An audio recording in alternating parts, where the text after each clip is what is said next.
got a great crowd assembling at the northern end. Is it looking a little bit sparse today because of the restrictions, or is this normally what we can expect? Oh, look, we'd probably get another 1,000 in, normally, but it's 2,000 is the maximum we're allowed in. But look, it's looking pretty good, really. Normally across over the McDonald's side there, that would be lined with people as well, standing there. A few more of the terrace spots filled out, and probably a few more cars, and a lot more people probably across here in front of us in the grandstand. But overall, look, the crowd looks great. There's a sprinklers. You can see all the red and white and the red and blues out there, all sporting their colours, which is fantastic. And look, these two clubs, we've been playing grand finals against Waybacks and Tasmans for many, many years. So it's an arch rivalry that goes back many, many years. So it's out there to be won. Every player will give every part of their body and every sinew that they can find to win this game for each club. Tasmans, as I said, are going for their back-to-back-to-back. Now, they did back-to-back-to-back in 12, 13 and 14, and they're looking to do it again in 2020. So Waybacks, their grand finals, the premiership have been a bit sparse in later years. That's not being rude, Barra, that they've found premierships hard to come by over the last 10 or so years. Since they won their Centenary one, it's been a bit of a battle sort of thing. One thing I did note them talking to Prouty too, Beebs, was that five young players playing for Tasmans today. Yes. I think they're debuting in a grand final, or like actually playing in their first grand final. Would be. Yep. And as Steve Prout said to me, he said every single one of those players just deserved to get a game, mate. Oh, look, Billy Havich was fantastic. You're talking about Billy Havich, was one of the young players. He was fantastic in second semi-final. He was third best on ground. You also look at young Jacob Collins. You look at Jude Mitchell. There's three of them. Young Cooper Tansel, and I think young Cooper Perrin was the other one. So they're the five young ones. Fantastic effort for them to be in. They've come through some really good under-17 sides as well at the moment. That's been fantastic that they've come through. And now, look, the other thing we've probably got to mention, congratulations to the umpires doing the game today, because I'm on the umpire's panel these days. And umpire Michael Blewett, the stalwart, done over 1,000 games of A-grade footy. Paul Newman, who has won the Umpires Award for the best umpire for season 2020, and Rob Staunton, also a bit of a stalwart in the umpires fraternity as well. So three good umpires taking charge of this game, and they'll have control of it. They know what it's all about. They're experienced, so they'll do a great job. And so good effort by Sammy Newman too, backing up from doing the under-17s. I watched the under-17s game. He does a really good job, keeps it nice and simple. Yep. And that's just what we need when it comes to the umpiring. Yeah, it's exactly what we need, and they'll do a good job. And to all the boundary umpires and all those sort of things that are doing it as well, best of luck with them. So it will be a good job for them to do. Things are getting ready. The guys are still doing the warm-ups at both ends of the ground here at Centenary Oval, and of course we will be having the national anthem sung as well. And it's how are we going there, Keith? Yep, it's 7 minutes until the opening bounce here in the 2020 Port Lincoln Football League Grand Final decider. It is Waybacks versus Tasmans, and as you say, we are preparing for the national anthem out in the centre, and the PA just coming up now, ready to get the national anthem going. And it looks as though one of our friends at 5CC and Magic 89.9, our sister station, Jo Page, will be performing the national anthem today. Yeah, she's got a beautiful voice, Jo. She's done the national anthem many, many times before, and it's great to see that she's out there again doing it for the Footy League. It's one of those things that really gets the hairs standing on the back of your neck when they start that national anthem for me. It certainly does, and so long as you don't sing, I think it'll be fantastic, Peeps. But yeah, Joanna, she's got a beautiful voice, and it looks like she'll be singing very, very shortly. Keith. Yes, and everybody is being summoned to rise to their feet with Joanna Page to perform the national anthem here at Centenary Oval. Quinn Dutchke, the president of is he the president or the secretary, Greg? The general manager will be. General manager. He thinks he's a general manager anyway. Of the Port Lincoln Football League. Handing the microphone over now to Jo Page for the national anthem. Operations manager, I think is his official title.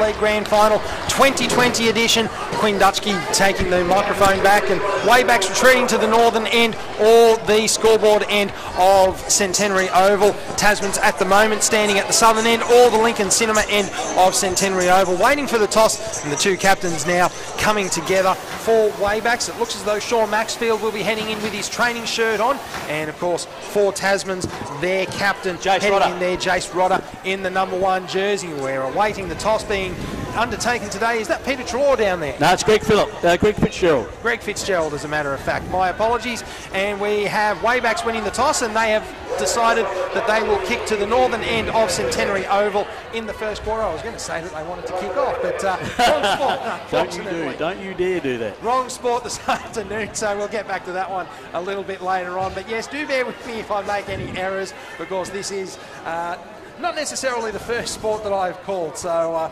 maybe a couple of things might go awry at times this afternoon. Yeah, for the listeners out there that don't know, his history, Keith is a New South Welshman. He's a Mad West, or I say West, or Tigers, whoever you like to... West, thank you very much. West, thank you very much, in the NRL. So it's good to see, mate, and best of luck in your audition here for future AFL calling, mate. No, best of luck, and hope you have a great call, mate. Thank you very much, Beebs. And Barra, you're going to be having some fun as well with the special comments, and just leave Beebs alone, okay? That's it. Of course, Port Lincoln Boat Supplies special comments. And where did West Tigers finish this year, Keith? Well, we don't know yet. That's still to be determined, but yeah, we'll leave that one alone, and you and I can get stuck into that a little bit later on tonight. Of course, we don't have any AFL this weekend, so that's why we are here at Centenary Oval in Port Lincoln, calling the 2020 Port Lincoln Football League Grand Final for McDonald's Port Lincoln, our number 1 ticket holder. The Monopoly game at Macca's is back. Peel, play and win today. Visit mcdonalds.com.au for full terms and conditions. So Barra, 11 points for Waybacks. Beebs, you've got Tasman's by 5. Yep.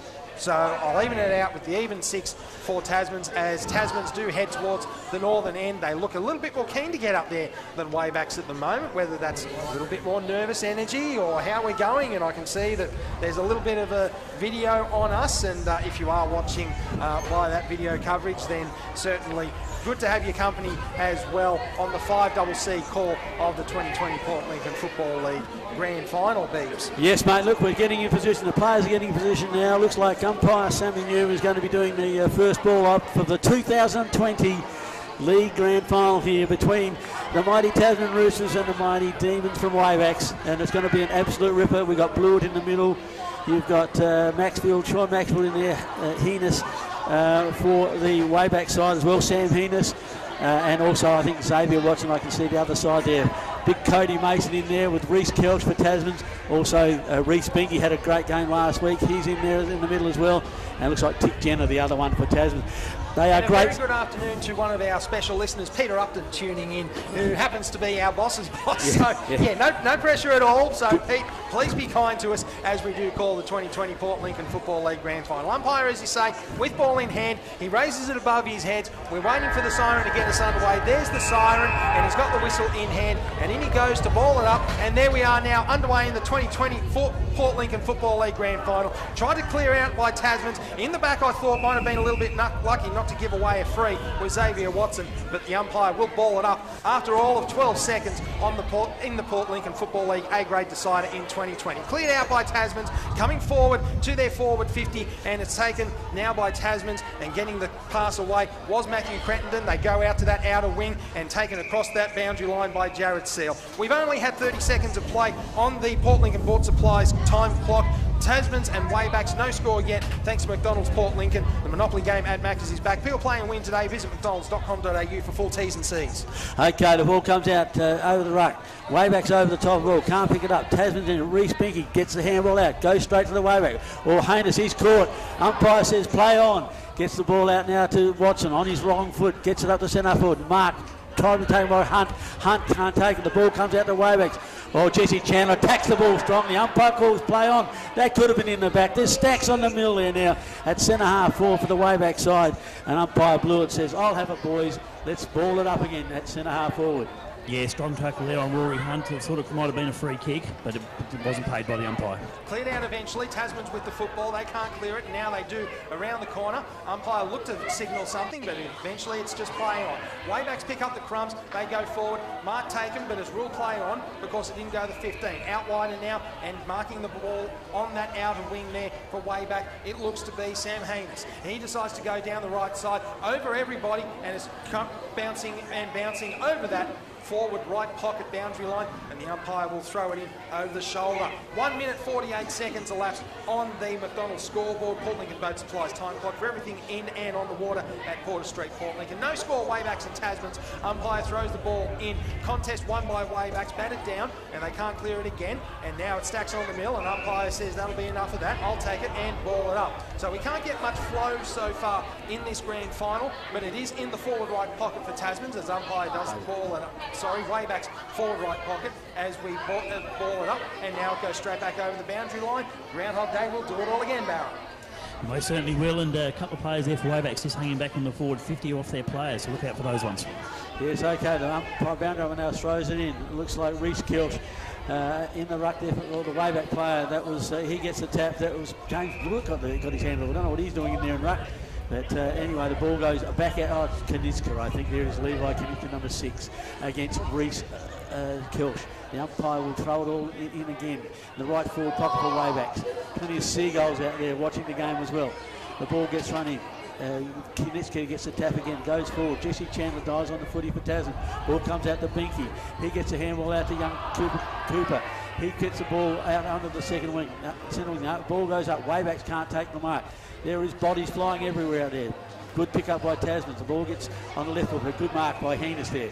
Big Sam Heenis now. He's on the half forward flank for the Wayback side, looking to go forward. Brings it into the middle to true centre half forward. Up they go. Oh, good mark at the back. No, not paid. No, I thought Cody Mason got that. The umpire says play on. And now umpire Sammy Newman says, I'll ball it up, fellas, at centre half forward for the Wayback side. No score yet. They're just feeling each other out, these two sides. And Nerves, Binky gets it, gets a little bit of high tackle. Umpire says play on. The ball dived on there by Jace Rodder. Waybacks throw themselves in. The players throw themselves in recklessly here. Gets out there to Collins. Collins gets the handball out wide. Now Jesse Chandler gets it out and finds there for Tasman's, looks like Michael Crenton. Yeah, well done. He will take possession of the football and he's going to wait for something to open up. Nothing's opening up yet, and eventually he's going to have to play on, and he does, and a short kick, and it's marked on the chest by Steve McCretton, who will now look up and not seeing too many options, centre field, and now he'll go long into the forward 50, looking for a mark, scored from behind by Waybacks, well done there. Crumbs on the ground, who can get it first? It's Waybacks into the football first, and Ian Jericho couldn't handle it, comes out wide. And Tasman's thrown to ground, strong tackle, but the umpire says, no good there. We're going to ball it up just inside the forward 50 for Tasman's. We have a few minutes gone on the McDonald's scoreboard clock. Monopoly game at Macca's is back. People play and win today. Visit McDonald's for full T's and C's. No score yet, and now Waybacks have marked it down their own end barrel. Jackson Norton. Yeah, that's right, and thanks to Port Lincoln Boat Supplies, Waybacks have had 3 inside 50s, to Tasman's just the 1. The ball comes out now. Centre looking for Heenis. Centre, he can't take the mark. Well spelled. No, he's paid a free kick. Front on contact to Heenis there. So he'll take the mark. Free kick from Rosalia. Gets on the left foot, the Wayback play. Kicks it out to Watson. He takes it beautifully. Gets the handball. Gets tackled. Gets it out. Again, the way that Sperling throws the handball out to nobody. Wayback for Roy Hunt overruns the ball. He gets back in it. Fights on again. Looks like Jesse Chandler now. Got time and space. Gets onto the left foot. Kicks it up to the forward line. In front, Harris. Good spoil by Norton. Well done by Cooper. Gets the handball out, but misses the target in Binky. Binky is tackled again. Jared Seal now on his left foot. Sends it out to half forward flank. Wide out there to wide Spencers. The Wayback play gets a bad bounce. Through comes Harris. He dives on it now. And the umpire says, I'll have it. It's the ball up on the right. Oh, no, it comes out. The umpire called play on. I thought he was putting the whistle to the mouth, but it's out of bounds now on the right half forward flank for the Roosters. I think you were right, Beebs. He was going to call that, but eventually the ball got ripped out, and now it is a boundary throwing on that left forward pocket for Tasmans. And now the ball is kicked forward in the contest. Spoiled from behind nicely there by Rowan Montgomery, and the ball is picked up again, and Waybacks now. Bit of a bomb there from Sean Maxfield, the Waybacks captain, out to that right halfback wing, and it's batted forward. Physical contest there. Leading the way was Rory Hunt. And now they can get it upfield. Tasmans do pick it off. But now Waybacks get it back again, and they bomb again into the centre. Looking to try and find a man underneath there. It's Levi Konitska. Can't mark it, and now Tasman's away. Big contact there. Going to ground for Wayback, was James Blewett. Couldn't handle it, and now the ball has come forward back into the Tasman's attacking end. Nice little pivot there from Brent Harris, who sends it long into the forward square. Good spoil from behind there, and Waybacks will pick it up. Ben Sampson did the clearing, and Seth Myers the crumbs, and now the ball comes away, and Waybacks will send it into centre field. Waybacks in almost centre square. They decide to go long again, looking for a contest. Great mark coming in over the top. Big mark. Rowan Montgomery. In fact, it was Levi Konitska. He'll line up. In fact, he'll try and find a man closer in, and everybody missed it. And Tasman's marking at the back there with Matthew Crittenden. They send it down this grandstand wing, right in front of us. One handball, two handball, little bit of catch pass, and now they'll go looking for a contest, and all spoilt from behind there by Tasman's in Stephen Crittenden, and we'll have ball in just in front of us on this western side of the field. 7 minutes gone on the Port Lincoln Boat Supplies time clock. No score, Waybacks and Tasmans. It's down the mark. That was Collins, and McCurry couldn't take the mark. It's brought out here now to Greg Maxwell. Greg Maxwell takes the mark on about centre wing, looking now to slow it down just to get their breath. Goes short, looking for and finds his brother. There's a little bit of brotherly love there. They like each other getting good stats. So now Sean Maxfield, he goes short, looking into the middle, looking for Johnny Seal. Well spoiled, couldn't take. Cody Rosalia on his left foot, well done. It's smothered by Waybacks. In goes the Tasman player. Crenton gets the ball out. Tick Jenner now looking for and finding a beautiful pass there to Reece Binky. He's about 55 out. Tasman's looking to go forward now. Here's Wagner on the lead. Yes, he's got that. A good lead. A beautiful pass. And the first set shot for the day, boys. And this could be a chance for the Jones Electrical goal of the day here. For electrical pumps, power tools, motors, generators and more. Liverpool Street, Port Lincoln. And here's Johan Wagner lining up for the first goal of the day. 45 out. Yeah, Johan Wagner, 45 metres out. Probably kicking with a breeze. He'll probably need to kick this just outside the right-hand goal post. Comes in deliberately. He's a beautiful kick of the ball normally. He's got this in pretty much in the right spot. That's so beautiful. And that is definitely a contender for the Jones Electrical goal of the day. That's right. Electrical pumps, power tools, motors, generators and more. Liverpool Street, Port Lincoln Beeps. Yeah, first blood to the Roosters. Look, it took a long time to get these sides both very nervous. It's the biggest game of the lives for some of them. The junior players for the Tasman Footy Club and also the Wayback players that haven't won a premiership for a while. So look, this is going to be a great game, and I think that's just a great way to start it. Hard, and now a good goal. Certainly an excellent goal, swinging the ball back from right to left. It was a beautiful hook on the ball. Umpire now balls it up centre field. Contest won by Tasmans, tap down taken by Wayback. They'll ball out there with Xavier Watson. He'll go to that outside wing. Almost marked there. Rory Hunt, the spoil going over the top from Tasman. Jesse Chandler. They'll pick it up. Jesse Chandler coming forward. Looking to find a man on there by Tasman's is Michael Crittenden. Looking for the crumbs.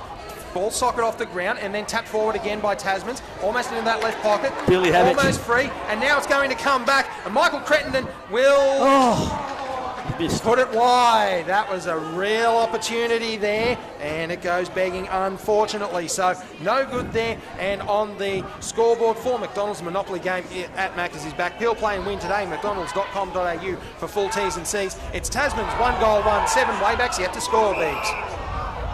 Okay, it's a high tackle on Cody Rosali here, and that was a great work over the other side by Billy Havich to keep the ball in play and dish out a great handle. Cody Rosali on half-forward flank has the free kick now, looking to go deep into the pocket. Wagner there, well spoiled there. Now Reece Kelps, he picks it up and he gets on his left. Oh, beautiful effort there, but just fell short of Cody Mason. He breaks through the pack, gives it to Wagner. Wagner now, handballs out looking for Jacob Collins. He can't handle it cleanly, keeps his feet. Kicks it in, this is into the goal area. Great spoil by Waybacks. Comes to Jared Seal. His kick smothered. Good defensive work. Reece Binky now gives us the handball out. Back to Jared Seal. He can't keep his feet. Loses the ball. Taps it back to Binky. Binky now get another handball that goes to the Waybacks players there. Tasman still trying to work the ball out. Now take their time. Have a look. The pass goes in. Oh, great mark there. Cody Mason takes a fantastic mark. tough, hard there, mate. The Wayback player did everything he could to spoil him there. They certainly did. They were trying to defend as much as they could, but a pinpoint pass like that, lace out, had every chance of the Tasman player taking that great grab. Early contender for the Curtis of Salzen service mark of the day, Tumby Bay, Cummins and Woodner, proudly servicing the EP since 1949. And this shouldn't be too difficult. You wouldn't imagine for Cody Mason. He's just off centre. He'll only be kicking from about 25 out. In fact, it's closer to 40 by the time he lets loose, and it's straight down the middle.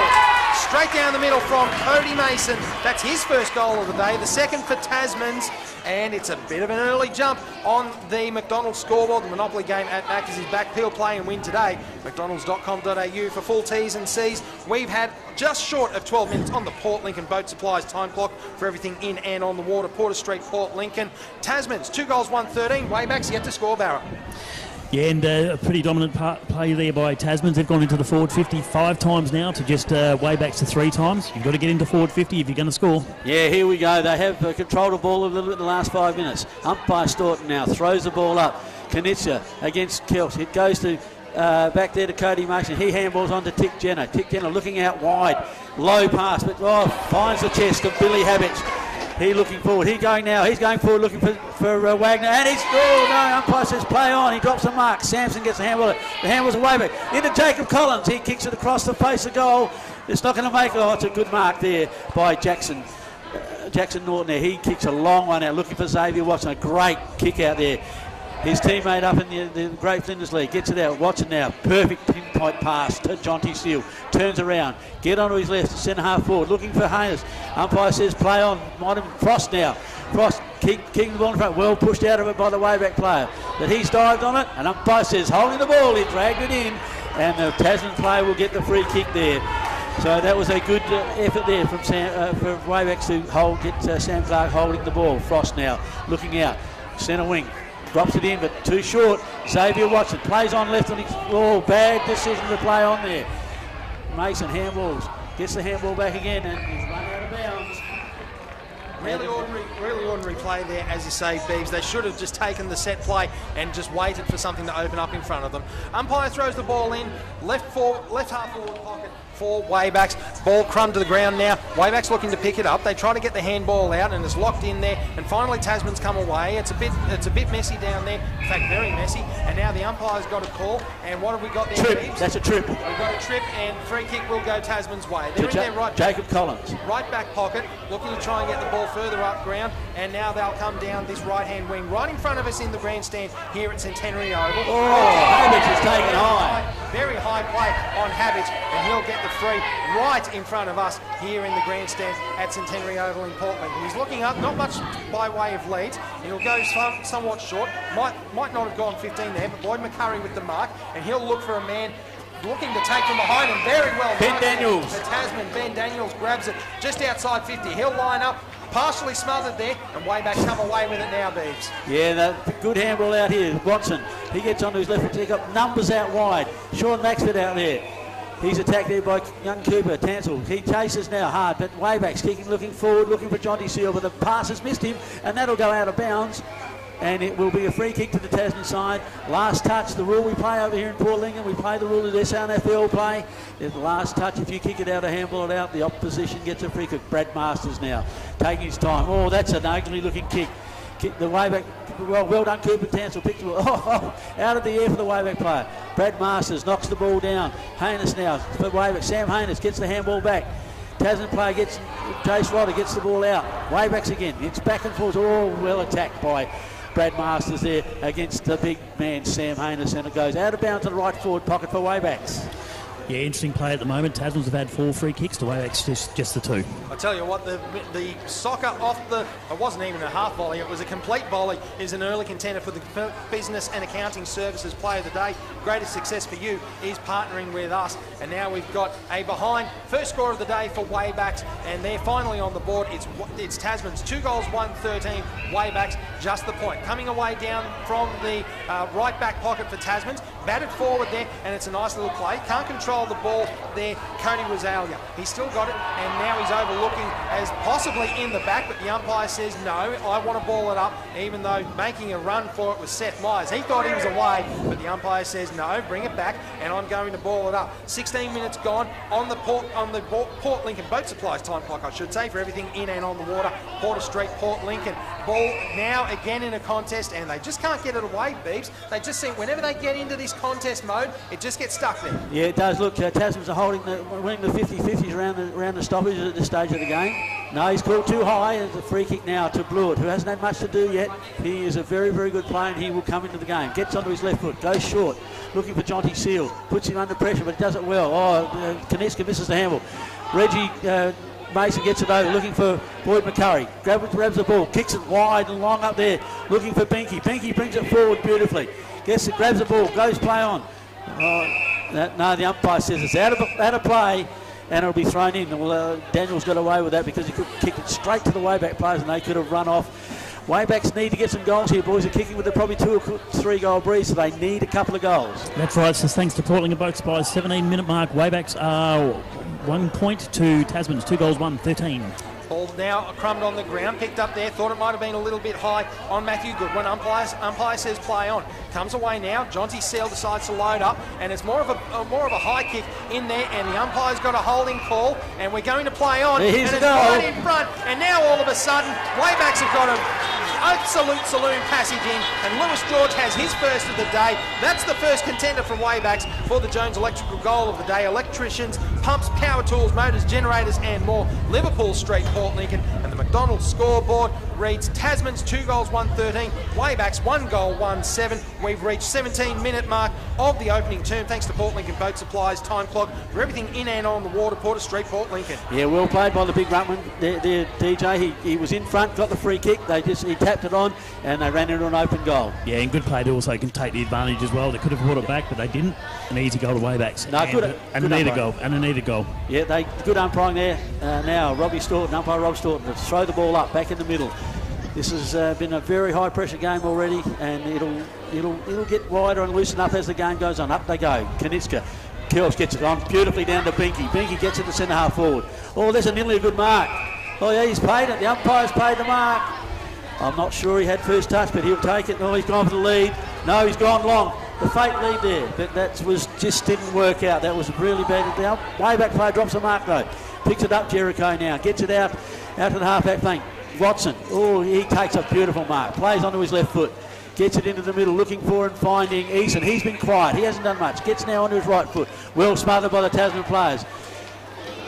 Cooper Tansel there gets the ball out. Umpire says play on. Kick back into the middle. Boyd McCurry trying to get the ball. Can't get there. Well shepherded. Now the ball left-footed by Watson to Jonty Seal. He's spoiled by Marcy. Goodwin picks up the ball. Gets the handball out. Knocked away by Tasman. There's 2 of them here. Binky. Good shepherd down now by Tasman. He kicks the ball on. McCurry tries to get it. Can't get it. Umpire calls play on. Tick Janner picks it up. Tries to get a handball out to Masters. Masters throws again back to Binky. Banky. Oh, tough ball. I reckon he didn't have much prior opportunity there. But he's given the free kick to Goodwin here. Goodwin now looking for the lead. Goes long. Top of the square. Out comes home. A good position there for the Tasman player. Jesse Chandler. A tough mark. Got his body in front. Great play. Gets on his left foot now. Kicks it out to centre wing. Looking for Collins. He can't take the mark. Well read there by the way play. The ball comes out. Tasman's in a charge here. Cooper Tansel gets a handball out. Eventually, the ball goes out now looking for and find no good spoil by the Wayback player. Daniels couldn't take the mark. Hospital handball there. Tasman's pick up the ball again. Knows a free kick for a high tackle. And it's Wayback's free kick on centre wing. That certainly needed that Waybacks. They needed something because Tasman's, they had some options going forward. It's on that McDonald's wing, the far side of the ground here at Centenary Oval. Waybacks load up. They look to go long, forward to the contest. There's some options in the back. Almost there, mark there for Ben Sampson. Couldn't get his hands on it. It's now coming forward. There's plenty of Tasman's back there. Everybody on there, and it's crumbed, and it goes through for a minor score just away to the right-hand side. That was an opportunity. Could have been a big player there. Could have been a contender for the Complete Business and Accounting Services Player of the Day. Greatest success for you is partnering with us. Tasman's 2 goals, 1-13. Lead Waybacks 1 goal, 2-8 on the McDonald scoreboard. Monopoly game at Max is back. Peel play. Tasman's now out to the centre wing. Good tackle by the Wayback player out there across on centre wing. Another good tackle by the Tasman player. They brought the ball out well to centre wing there. Got it away quickly with Jace Rodder kicking it out from fullback. And the ball on centre wing now. Umpire balls it up. Goes very high. Gets high. Gets it down to the Tasman player. I'm not sure who he is from here. It may have been... I'm just trying to pick him up. The Wayback player pushes him back down now. Looks like it's Jenner. Yeah, Tick Jenner. The ball goes up. Tasman's get the tap again. They're winning the ruck, but Wayback, get it. Watson is having an influence in this game already. Gets the ball. Oh, plenty of numbers up. Good spoil by the Tasmans. Billy Havich now picks up the ball, slips over, gets up again, gets the handball out, looking for Cooper Tansel. Cooper Tansel gets the ball up to centre wing, looking for... No, good spoil by Waybacks. Waybacks now pick up the ball. Xavier Watson again. Have a look at that, the delivery, but no, he's missed the player. Tasman's dropped the mark. Jared Seal. It's called a throw. Umpire says play on. Advantage. It's another horrible kick. Comes out here. Jonty Seal leads in the race with the ball. Gets it well tackled. Good handball there to Blewett. Blewett kicks it out looking for Goodwin. Goodwin now in front of Frost. Frost worries him out of a well played Frost. Gets a wrong kick. A good pass out here to Jared Seal. Jared Seal just goes short. Puts him under the hammer. Oh! And Jackson Norton made him earn that one. Young Mitch Jude knows he's in a grand final now. I tell you what, that is a definite contender for Curtis' Sales and Service Mark of the Day. Tumby Bay, Cummins and Wooden. Well, there's a high tackle. Since 1949. Umpire says playing. Umpire calls play on, and there's no try contest, and he'll ball it up on the forward, on the right half forward pocket. I'll get that eventually. You'll get it half out, forward pocket. Get that out, and now the umpire does ball it up. Tap down one by Waybacks. They can't get bodies in the contest, and Tasmans get there Billy first. Havich. Nice effort around the corner by Billy Havich. Can't mark there at the forward, right forward pocket, Jacob Collins, and now once again, umpire says mine, and I'll ball it up. 22-minute mark of the opening term. We're into time on. Tasman's 2 goals, 1-13. Waybacks 1 goal, 2-8. Yep, so Sean Lever's just having a spell, and as we can see, Rory Hunt coming on the ball, he's just come back on. And he had no intention of keeping that ball in play, by the way, but he disguised it well enough that it wasn't going out every day of the week, Beeves. It certainly was. Okay, the boundary umpire throws it in now. Up they go. Harris in ruck against Kaniska. Tries to kick it off the ground, Harris. Good tackle there by Tackle. A good, strong tackle by Tick Jenner again. Now, it looks like Joshua Sperling there. Puts the ball up high, but straight to Reece Kell. He's doing a good job too for Tasman. Gets it out wide, looking for Cody Rosalia. He takes a good mark right on the 50 in front of Easton. Now, what will Cody Rosalia do with this? Looking to go out wide, puts it up in the air. Who will take the mark? Oh, there was plenty of Tasmans there. They spoilt themselves. Now, Seth Myers bringing the ball forward. Well played, Seth Myers brings the ball out to Waybacks there. Sperling, he gets it back onto Seth Myers, who looks up. Up they go. Good spoil there. Again from Brad Masters. And the ball's right out in front of a copy position here, Keith. It's out of bounds, it's not in touch. 2 goals, 1-13 Tasmans, 1 goal, 2 Waybacks, and I'm sure that they're looking to get a tackle restart sooner or later, Bees. Thanks for the tip. Tap down one by Waybacks. They're dominating in the air so far, but Tasmans are winning on the ground. And now ball is smothered off the boot, and going across to collect is Liam Ricks. He beats 1, can't beat 2, almost gets the handball out. In fact, he does now. And now they're going wider, but Tasmans all over it.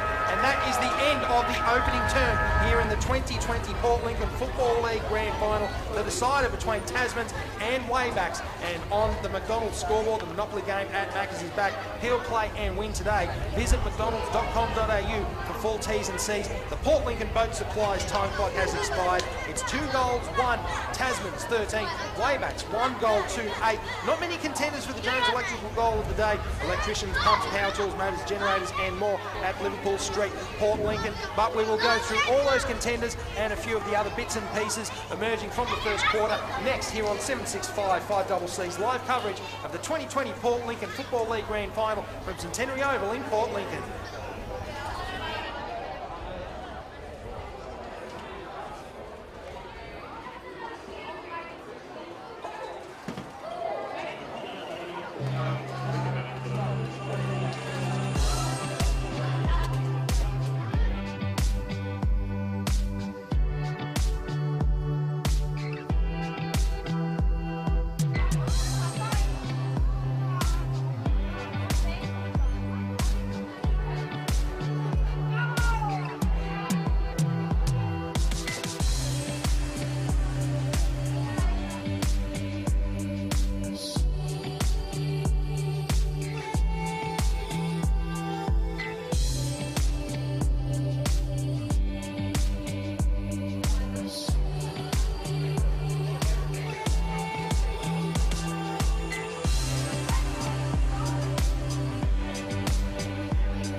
quarter in the 2020 Port Lincoln Football League Grand Final. Thanks to our number one ticket holder, McDonald's. Monopoly game at Macca's is back. He'll play and win today at mcdonalds.com.au for full T's and C's. Beebs, we'll start with you. What did you make of the opening term? Yeah, look, I think Tasman were on top. Best players for Tasman's definitely Reece Binky, Reece Kelch and Billy Havich. And quickly from you, Barra. Yeah, Levi Konitska and Xavier Watson, best for WAYBACK so far. Tap out won by WAYBACKs, and they're going to come forward. In fact, it's now Tasman's the attacking side, and now into that deep right forward pocket. In fact, it's not that deep. It's only the half forward pocket, and now there's a contest, and the umpire says that'll do for that. They're getting a little bit rough and tumble, and I'll ball that up on the 50-metre mark, going to the northern end of the Centenary Oval, the scoreboard end, we'll call it, of Centenary Oval. Tap down one by WAYBACKs. They clear up that left-hand wing of theirs, and now Tasman's come forward. In fact, WAYBACKs will keep it going down that wing, and the ball goes out, and now the umpire will once again call for a ball up. In fact, no, it does shoot out, and now it will come forward, and the boundary umpire says it's out on the full, and Tasman's will have the free kick. Going back to retrieve that for Tasman's is Matthew Cretton. We've only had a matter of seconds on the Port Lincoln Boat Supplies clock for everything in and on the water. Porter Street, Port Lincoln. No addition to the quarter-time score. Tasman's 2 goals, 1-13. WAYBACK's 1 goal, 2-8. Okay, here we go. The ball goes across. It's taken a great mark taken there, by the way, as the Tasman player. And he has a bit of a run in with one of the way. Now he kicks it out to centre half forward. Up goes Cretton, but the ball's knocked down. Billy Havich picking up. Oh, sell the dummy beautifully. Looks to the forward. Oh, Daniels plays on.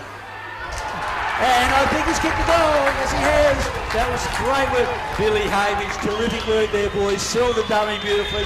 The ball went over the top of Johan Wagner, and it landed in Ben Daniels' lap. He chose to play on, and he kicked the goal. That could be a contender. Yeah, player of the day, their complete business accounting. Player of the day, greatest success for you is partnering with us, Ben Daniels, sensational. Not only the player of the day, but certainly the goal of the day, given it came on the back of the player of the day. The goal of the day, thanks to Jones Electrical, electricians, pumps, power tools, motors, generators, and more. Liverpool Street, Port Lincoln. It's the 2-minute mark of the second term, and Tasman's, they get that all-important third. Tasman's 3 goals, 1-19. WAYBACK's 1 goal, 2-8. Looking to kick in danger there, I thought, but kicking into his own man, so the umpire decides that'll do and play on. But now he spotted a throw, and the free kick will go to Tasman's. And who do we have taking it? Doesn't matter, because he plays on quickly, and now Reece Binky has it into the centre square. He's looking for some options coming forward, and he'll load up going into that deep left forward pocket. Can't get there in time, and in fact it beats everybody with the bounce, and it goes over the boundary line, and the umpire will pay the free kick on the basis that last touch, and the kick goes out. And now WAYBACK's looking to clear it.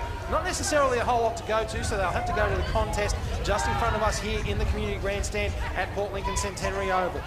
Back down one, and now they're trying to get it out, and well spoiled from the back there, and maybe a little bit hard and in the back, but no, Cooper Tansel gets to play on. And now WAYBACK's very unfortunate there not to be able to get full contact. Cleared out there by Jace Rodder. Going forward, looking for a mark and taking it nicely on the chest. Michael Cretton lines up, and he's looking for that man right in the deep forward and can't get there. Well taken at the back by there, Ian Jericho, and he's going to come back to this wing, and it's all dropped unfortunately there. Cody Rosalia was sitting under that for a week, and now the ball doesn't come out. Umpire says that'll be enough of that. I'll ball it up. 3-minute mark of the second term, and on the Port Lincoln Boat Supplies time clock, I should say, the 3-minute mark of the second term. Everything in and on the water at Porter Street, Port Lincoln. Tasman's 3 goals, 1-19. WAYBACK's 1 goal, 2-8. And now we're going to get a free kick going Tasman's way for last touch, and it's taken by Nathan Frost. Okay, ball goes forward to Tasman. Nearly a big mark taken in the back by Collins. It comes to the ground. WAYBACK's dive on top of it. Haynes can't clear it out.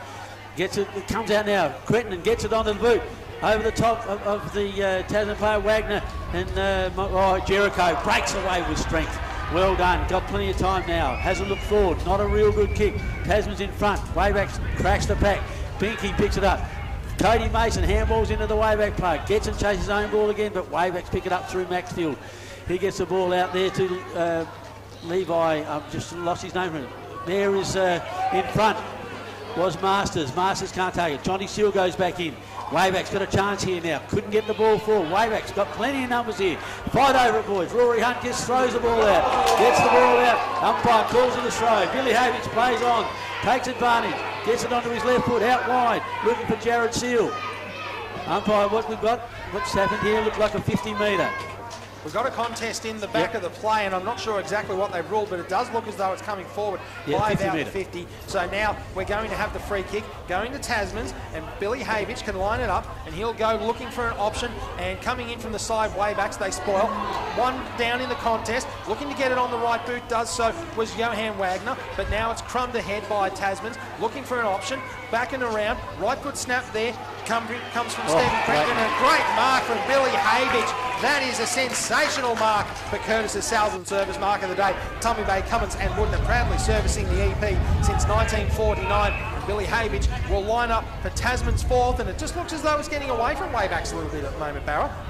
Yeah, it certainly is there, and thanks to Port Lincoln Boat Supplies for the special comments for everything in and on the water, Porter Street, Port Lincoln. Waybacks are just a little bit slow at the moment, and their possessions are a little bit sloppy.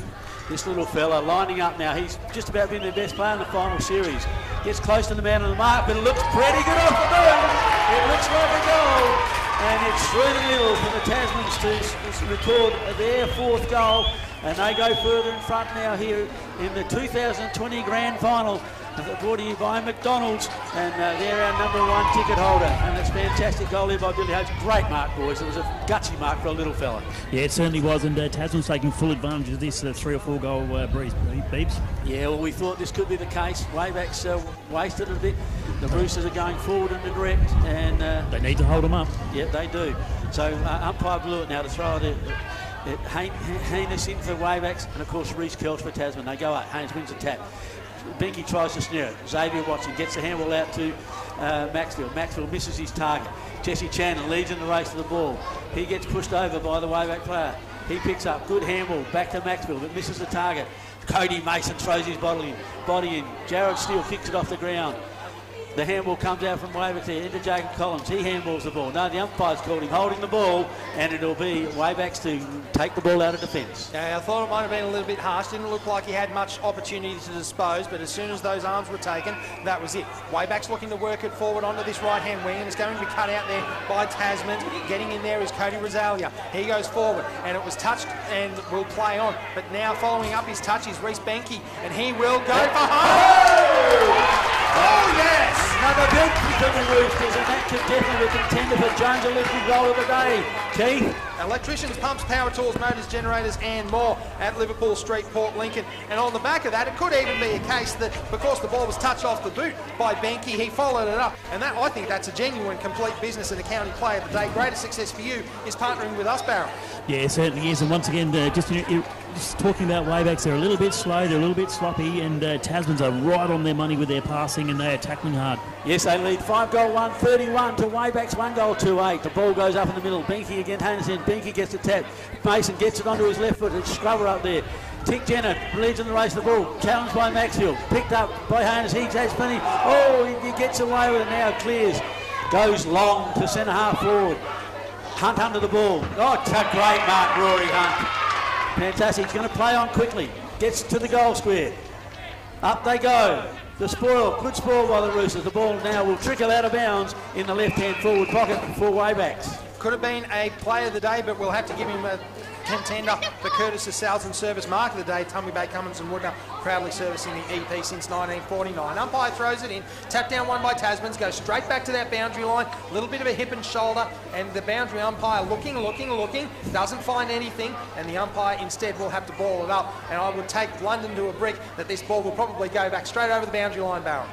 Yeah, most certainly, Bill. It's a way to try and slow this game down, which is Waybacks probably want to just try and get a goal. And that tells you how much I know, because it's come straight back out to the 50 as Tasman's clear it. And now Waybacks back with it. They handball to this right-hand wing, looking for an option. And now crumbing the ball well is Greg Maxfield. He'll look to go forward. And that's a great mark taken there. Waybacks, really strong effort there. And lining up for the second shot, possible second goal for Waybacks, is Jonty Seal in the #1. He did really well to win a real physical contest there, Beebs. Yeah, leading goal kicker for the season here in Port Lincoln, so you would imagine you'd put this one down in your scorebook already. He's normally a beautiful kicker to football. Comes in, and exactly where I thought he'd put it. Oh, it didn't make the distance.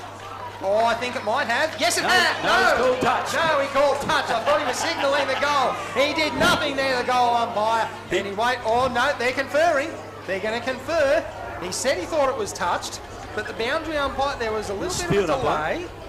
And no, he will say touch. Yeah. So, yeah, you jinxed him, Beebs. Well done. No contender there for the Jones Electrical goal of the day. Electricians, pumps, power tools, motors, generators, and more at Liverpool Street, Port Lincoln. But certainly the mark was strong. And on the scoreboard, it's WAYBACK's 1 goal 3-9, trailing Tasman's 5 goals 1-31 as the ball trickles over that far boundary line on the McDonald's wing. McDonald's, of course, our #1 ticket holder. McDonald's Monopoly is back. He'll play and win today. McDonald's.com.au for full T's and C's. Okay, here we go. The ball down now. Tasman's Binky picks up those. Collins, I think, gets the ball on to Jared Seal. Jared Seal, there's all Waybacks here. They're outnumbered, the Tasmans. Good chase by Wagner. They get the ball. Good chase again by Wagner, but the ball comes loose. Harris picks it up, gets it on his left foot. Oh, good mark, plays on. He's had a long shot for goal, but he's gone wide, high, wide and handsome, and he's kicked that. He's missed everything. He has missed high, wide and handsome. He's missed the lot. Missed the lot, so it remains Tasman's 5 goals 1-31 and WAYBACK's 1 goal 3-9. They'll be coming in from their left back pocket. They decide to go short, and that was a close run thing. Tasman's almost spoiling there, but WAYBACK's will be able to work it away from that left back pocket, and now they'll go a little bit longer down the wing. Spoiled over the top by Tasman's, crumbing at the bottom, and now coming away is Cody Mason. They'll look to line up, and they come forward again, and that's a mark taken there by Cody. In fact, it's play on Cody Rosalia. Havich got it away and lining up, and that is a big reef from Jesse Chandler. That could bring rain, and it's a sensational mark taken just adjacent to the goal square. He's paid it, and Ben Daniels will line up, and Tasmans, they are all over this game. Sensational mark, definite contender. I think that's probably mark of the day so far for Curtis's Sales and Service. Tumby Bay, Cummins and Woodner proudly servicing the EP since 1949. Lining it up, pretty simple set shot, Barra, but anything can happen. It's not over yet. Benny Daniels kicks the check side. No, he's missed everything. Oh! No, he's got the point. Oh, I was about to say to you that Benny Daniels could miss this from here. Oh, between you and I, Beebs, we'll give him an average somewhere along the line. Sure thing, misses everything, and we'll give him a point at the end of the day. So Tasman's 5 goals to 32. Get that out in a minute. Try saying that 3 times fast. Port Lincoln Boat Supplies time clock shows 11 minutes gone in the second term for everything in and on the water. Porter Street, Port Lincoln Barra. Yeah, good mark there to WAYBACKS, and they're struggling to get this ball past the centre square there, Beebs. Yes, they are. Big Sam Haynes take the mark now. He goes down the line, close to the boundary line. Oh, yes. Kaniska had his eyes on that from a long way before, and it was a good, strong mark. Goes down the line again. Look, this time Reggie Mason knocks it out and gets in front of Johnny Seal. A good defensive play there by big Cody Mason. Tasman's now. The ball about to be thrown in. Reece Kelch against Kaniska again in ruck. Xavier Watson seems to have dropped out of it a little this quarter, and WAYBACKS have as well. Okay, the ball gets tapped down now. Comes to Blewett. Blewett gets it onto his boot. Cody Mason spoils Greg Maxfield. Levi Kaniska gets the handball. Tick Jenner gets it onto Reece Kelch. Touch ball. The umpire calls fun. Samson fumbles the ball. Tick Jenner in there. They're all in hard there. And there's a player. No, I think he's okay. Oh, Thomas Eason doesn't look healthy. He's clutching in his mouth, looking at what damage is being done. Umpire balls it up now. Tap down. Not won by anyone really. And WAYBACKS fumbles forward. And now Tasman's all over that. And we've got a holding call, is it? Or in the back? No, holding. Holding, and the free kick will go to WAYBACKS. Taking it will be Lewis George. He looks for an option. He almost goes centre field, and now he does. And taken there. There were some options there for Tasmans if they could pinch it, but instead winding up and going forward, looking for the mark, can't find hands, and now WAYBACKS still with it, spoiled from behind by Tasmans, socket off the ground, almost in danger, but it's play on. Tasmans now handball back, and it's cleared away from their own end, out to that wing. Leading the chase for Tasmans is Nathan Frost, and now WAYBACKS will find the ball on that wing as they will get the free kick for last hands out. Sam Haynes to take the kick on that far wing. We've got Tasmans 5 goals to 32, leading WAYBACKS 1 goals 3-9 on the McDonald's scoreboard, Beebs. Yes, good mark there in front. I think Jesse Chandler again, he's played a great game. Oh, long kick into the centre of the ground. Goes over the back, they're in here. It bounces, Creighton, will he be able to pick it up? No, bad bounce. And you wouldn't read about it. Jericho picks it up, kicks it out wide now. Xavier Watson gets first of the ball, pressured by Havich. The ball tapped out. Good handball there from WAYBACKS. WAYBACKS now get it forward. That was through Sperling, I think it was. No, Lewis. Oh, the ball tackled. And the ball rolls out of bounds Good pressure there again by Jesse Chandler, and knocked the ball out for Tasman.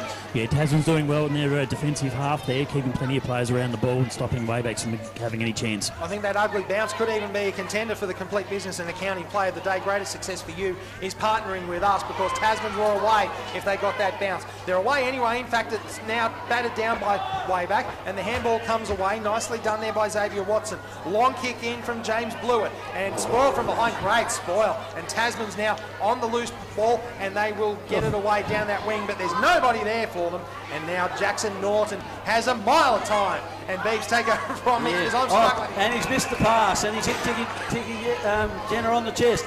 Goes back now. Still 2-on-1 against the Tasmans here. Ben Daniels on his own. Looks like Maxfield there.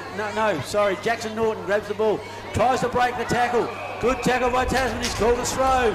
Tasman's now, their pressure's been good, David. They're just pressing Waybacks. Yeah, Jackson Norton a little bit slow, caught holding the ball. Tasman's going to bring this into their forward 50, Keith. Sorry, Keith. I've got it here. It goes out of bounds now.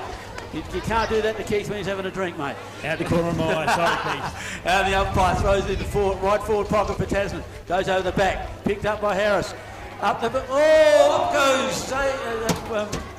not Chandler, Wagner. But now he just rushes the ball through. That's Sampson. Sampson brings the ball out, looking for and finding Greg Maxwell. Nice little pass out of the back lines here for Wayback. They're under enormous pressure, the Wayback back line. Tasman's relentless at the moment. Maxwell just sends it down the line. Up they go. Oh, pack flies. Big pack comes to the ground. Tasman pick up the ball. Get a handle out. Jesse Chandler gets it out to Boyd McCurry. Boyd McCurry sends it to the top of the square. But a good mark there from Waybacks. And I'm sure that'd have to be I don't think he was happy at being chopped from behind there. Yeah. Certainly coming in with the late chop was Johan Wagner, and Montgomery wasn't a fan of it. Now he's back in his own goal square. Scoreboard reads 5 goals to 32 as a matter of fact. 1 goal, 3-9, and struggling at the moment. Waybacks to make any impression, but now they're away down that far wing. Ball comes forward, can't clean up from behind, probably in the back, and now we've got a holding call from the umpire, and the free kick is paid to Waybacks. I thought they were a bit stiff not to get it in the first instance, and now they make up for it. Ball cleaned up in the centre, and now they could be in trouble because Tasman's picked up, and it gets away from them again. Tasman's not having much luck with the bounce at the moment, and now the ball goes to ground, and the umpire says that is mine, and ball it up. 16 minutes gone on the Port Lincoln Boat Supplies time clock for everything in and on the water at Porter Street, Port Lincoln. Ball won by Waybacks, and that's not coming out either, and the umpire's going to have another go at balling it up. And certainly the opportunity was there, Beebs, to put that ball away, but the bark from behind wasn't there for Tasman's, I should say. Look at young Michael Critton. We're ruining the day. He's had 2 really bad bounces. He could have kicked a couple of goals, but he's got away with it. Now is Maxwell. Good handball. Blew it. Gets the handball back again. Kicks it looking for. We've got a free kick. We got a throw. Umpire Staunton has called it a throw, so the ball come all the way back. Waybacks were in there. I thought they were a big chance to kick a goal, but now it'll be big Cody Mason to take the kick and send that Tasman is deep into attack. Nearly 20 minutes into this second quarter. So he's taking his time. Looks long now. Pops it up. No one can mark it. Comes to the ground. Waybacks in the spot there. Eason picks the ball up on his left foot. Nice little pass. No. Well spoiled again by Tasman. Oh, good tackle there by Waybacks. He takes the Tasman player over the line on the right half-forward flank for the Roosters. Yeah, one of the few times, Beebs and Keith, that Waybacks have actually tackled. Tasman's leading the tackle count well and truly. It's certainly not a game for the pure. Well, I should say it is a game for the purists. Certainly not the most entertaining spectacle if you're looking for free-flowing football. And now the mark is taken at the back by Waybacks, and they will look to clear upfield. 5 goals, 3-33. Finally, the scoreboard updated. Tasman's 5-3-33. Waybacks 1-3-9. Thanks to McDonald's. Peel, play and win with Monopoly Maccas. Full T's and C's. Push in the back, he's paid. Yeah. We've got to push in the back. Thank you, Beebs. Good call there from the umpire. And now we're just waiting for the ball to come back, and that could take a while because it's gone over the fence. Not too many people on that far side here at Centenary Oval, Port Lincoln, but now Waybacks will have the opportunity to take the free kick. Few options developing. In fact, no options really developing, so they have to come back inside their own 50. And this is getting dangerous, and yeah, finally the mark is taken there. Ian Jericho. Could have been trouble for them because Tasmans were waiting. Now they'll go back again. There's nothing happening Tasman's marking up beautifully, and they have to come back almost to their own goal square. In fact, he took a step, and he now is inside his own goal square. So he runs away and looks to load up towards this wing to another contest, but it's only a 2-on-1 contest. But Tasman still somehow managed to get down and win it. Kick around the corner from Mitchell Jude. Doesn't go anywhere, and it's spoiled behind by Waybacks. Coming back to the wing and taking it is Ben Sampson. Comes away down the wing. Waybacks looking for an opportunity, but it's spoiled from behind, and now Tasman's back with it. Tasman's looking to load up.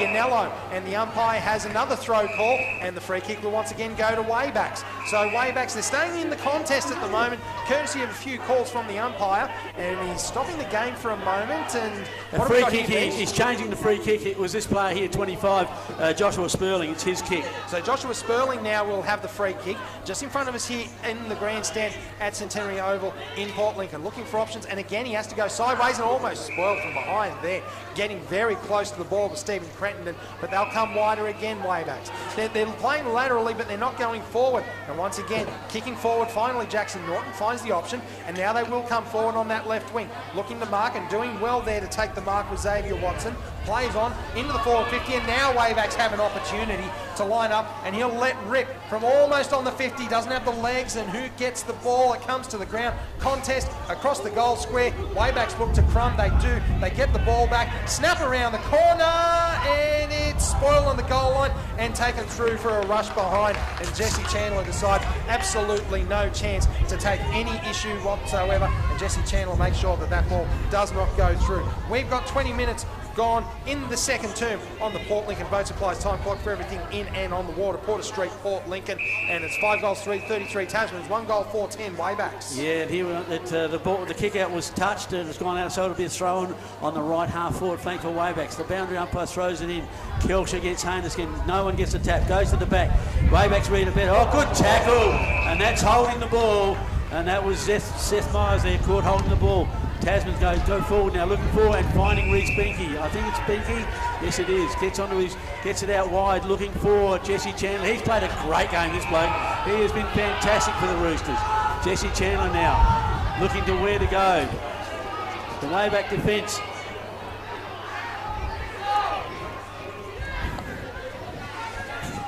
Now kicks long into the forward, looking up there, but no, he's kicked the point. It's kicked it a long way, but out to the left-hand side, just a point to register the Tasmans. They go now to 5 goals, 3, leading Waybacks 1 goal, 4. The ball comes in now, quickly brought in. Looks like Montgomery now gets on his right foot, looking forward up here, trying to find Taniska. Chandler gets in, gets it down to Tansel, gets it on his boot quickly. Billy Havertz in the spot, can't take the mark, but he's got a free kick for a high tackle. Very high tackle there. Billy Havertz now looking, he's got players everywhere, streaming down. He's taking his time, having a good look around. He's 45 out, can't make the distance, I don't think. He's only a little fella, but he hasn't got a bad kick on him, DJ, but I don't think make the distance. That breeze is going to assist him, Beeves. He's going to be about 45 metres out. I'm going to call this straight through the middle. Comes in, giving it a ride, but he's pushed it left. And to the left-hand side, another point. Tasman go now, 5 goal 5, leading Waybacks 1 goal 4. Distance certainly wasn't a problem, but it was too wide for the Jones Electrical goal of the day. Electricians, pumps, power tools, motors, generators, and more. Liverpool Street, Port Lincoln. Waybacks look to bring it back in their goal square, waiting for some options to unfold. Nothing happening, so deciding to run forward and kick into the contest on this right wing. They're all leading there, and it's a great mark, strong mark taken by Ian Jericho over the top. He wants to get it away quickly, and they got some room to move. And as Liam Ricks looks up and he decides to hand it away, Ben Sampson coming forward, and that's a great mark taken by the number 1, Jonty Seal. Looking forward, and that's a really strong effort there. Sean Maxfield knew that the players were coming, and they decided to alternate quickly and going to the centre, simplifying things. A very smart decision there, and the mark taken in the middle and lining up for Wayback will be Lewis George, looking to get just their 2nd goal of the day. Not many contenders for the Jones Electrical goal of the day coming from Waybacks at the moment, but maybe that opportunity, maybe that quick restart, and maybe just getting that right wing effort could be a complete business accounting services player of the day. Greatest success for you is partnering with us, Beebs. Yeah, certainly the player of the day. They moved the ball from one end to the other, and he's put dead. Oh, he's hit the post. Would have topped off it because that would have been the player of the day for sure. And the Curtis of Sales and Service, because they moved the ball from one end of the field to the other, but they've missed it. Now it comes out. Oh, big clash of bodies here. Waybacks pick up the ball against Sampson. Sampson looking into centre half forward. They've got numbers here, Waybacks now. There goes the siren, and it's Mark, and this is Levi Kanitska. He'll take the mark to put Waybacks a little bit closer in this game. Yeah, and if anyone wants to have a shot after the siren into that breeze, it's going to be Levi Kanitska. He's got a good boot on him. It's going to take one of his best kicks, Beebs. Yeah, look, he can make the distance. He's a very good kicker to footy. Accuracy will be the thing from out here, and that he doesn't try and kick it too hard. He comes in now. Can he get Wayback's second goal on the board for the day? Comes in. Siren's already sounded. Has a kick. Doesn't look too good off the boot. It's not going to make the distance. No, they spoil it, the Roosters, so that keeps Waybacks to 1 goal 5. I think the scoreboard's wrong there. I think it's 1 goal 5. Waybacks to Tasman's 5 goal 5 at half time. Tasman's on top, boys. Yeah, it's a little bit of a struggle at the moment for Waybacks to get into the contest, but unfortunately things not going their way at the moment. It's a comfortable lead for Tasman's at half-time in the 2020 Port Lincoln Football League Grand Final. We've got a special guest joining us next here on 765 5CC. More from Centenary Oval, Port Lincoln. Live coverage of the 2020 Port Lincoln Football League Grand Final. Thanks to our #1 ticket holder, McDonald's. The Monopoly game at Macca's is back. Peel, play and win today. Visit mcdonalds.com.au for full terms and conditions.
or however you like to use it. Okay, we'll say the oval.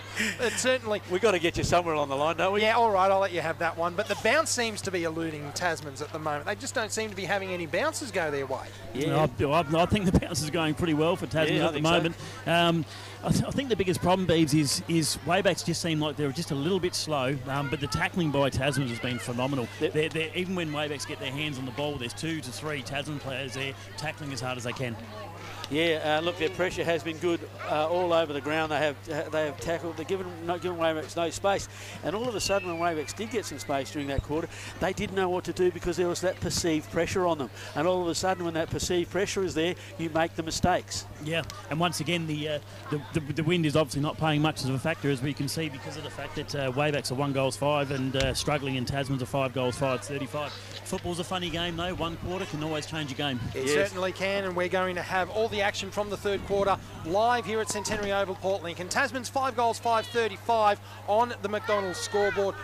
Monopoly game at Macca's is back. Peel, play and win today. Visit mcdonalds.com.au for full T's and C's. Tasman's 5, 5, 35. Waybacks 1 goal 5, 11. We'll have all the action from the 3rd quarter coming up next. You're listening to live coverage of the 2020 Port Lincoln Football League Grand Final on 765 5CC.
Back, Peel, play and win today. Visit mcdonalds.com.au for full terms and conditions. You can hear the siren going in the background. Umpires have returned to the field and Waybacks are back on as well. But Beebs, Tasman stayed out at the break where Waybacks sought the refuge of the sheds. Does that say something about the attitude that Tasmans have got at the moment, or the body language, or is that just a something that their coach, Boyd McCurry, their coach, has a thing about them going in the change room. They haven't done it all year. They don't go in. He says they lose the feel of the game, and it seems to have worked because their third quarters over the season have been very, very good. So it seems to keep the boys in touch with the game and those sort of things. So, look, it's been a really good first half. The guy I did forget to mention for Tasman's had a fantastic game is Billy Haybitch. He's been wonderful for him. Brent Harris came into the bat quite well there. Also, Bradley Masters has eclipsed Jonty Seal at the moment. For WAYBACK, Thomas Easton came into the game. Ben Sampson, I thought, came into the game really well there for WAYBACK. I think he had a good quarter. Sean Mackles there. Ian Jericho's done okay. Montgomery down back. I think they're back, and as I said before, Sam Haynes has had a good third quarter as well, a second quarter as well. Yeah, most certainly. But I think they're going to have to try and find a bit more out of Xavier Watson. Haven't seen much of Maxfield, I thought myself. But Levi Kaniska, definitely a great player, and we know their best player. Their best player. But WAYBACK probably need a lot more in this, as they call it, the premiership quarter.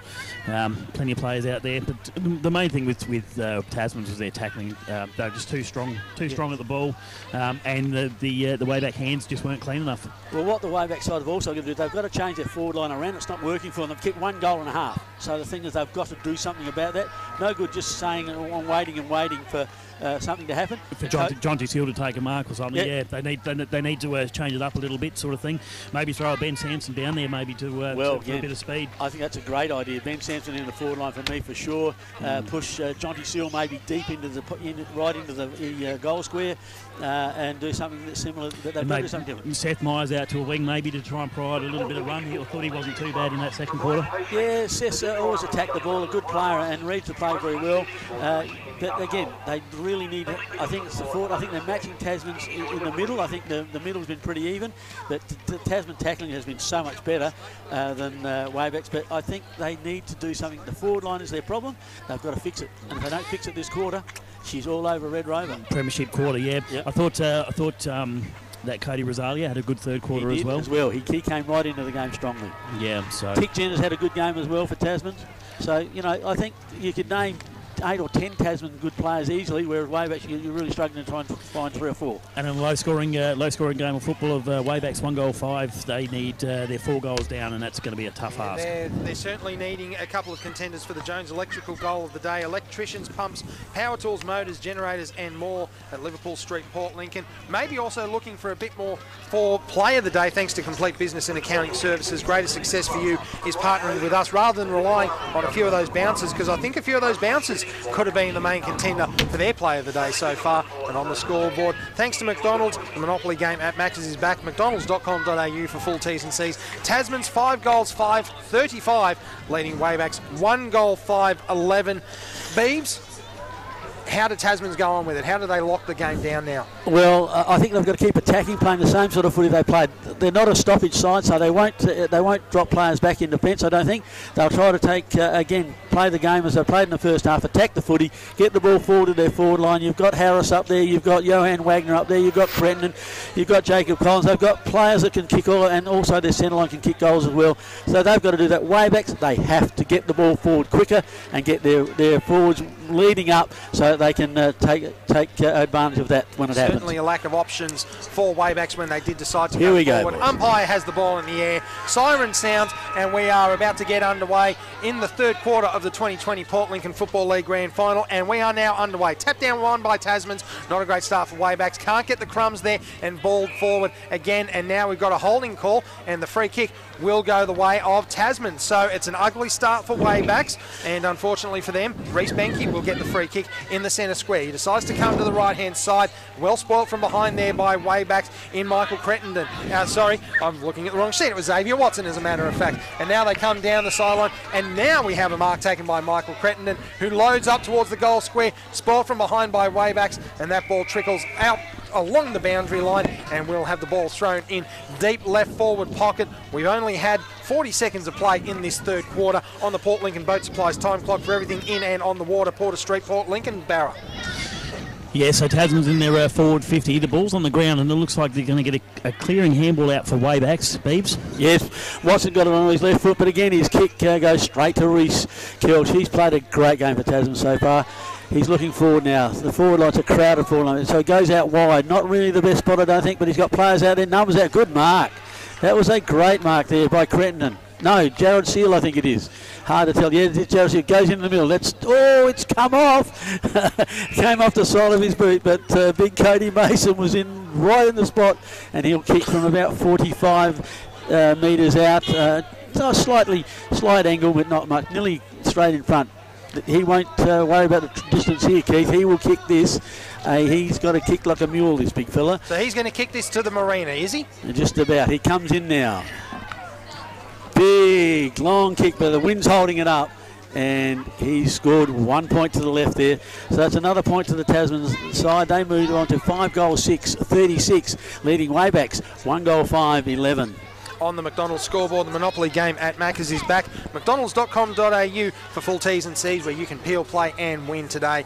Wayback's looking for some options. Again, they're going to run it out from the goal square down at that Lincoln Cinema end, and they'll bomb to the right-hand wing. And now the umpire's got a free kick, and it's going Wayback's way. And they'll come to the centre square, and it's going to be picked off there by Tasman's. Getting in the way was Reece Kelch, and he bombs away, looking for a mark there, and it goes to ground. Umpire calls play on. Strong contact there in a clash, and Billy Habich gets out and away, and he's off. Billy Habich, he looks up, and he misses the lot.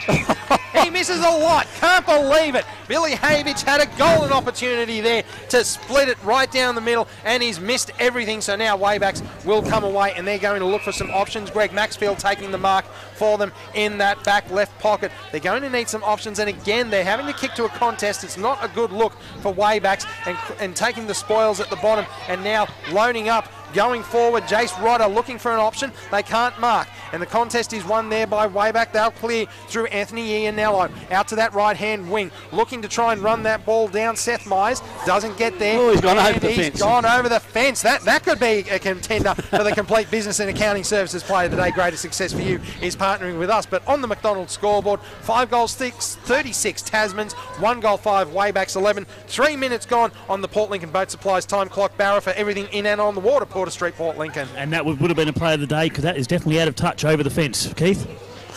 In touch. There you go. I'll take that one, Beegs. Okay, here we go. Waybacks going forward now. They've got a big chance here. Blewett gets it onto his right.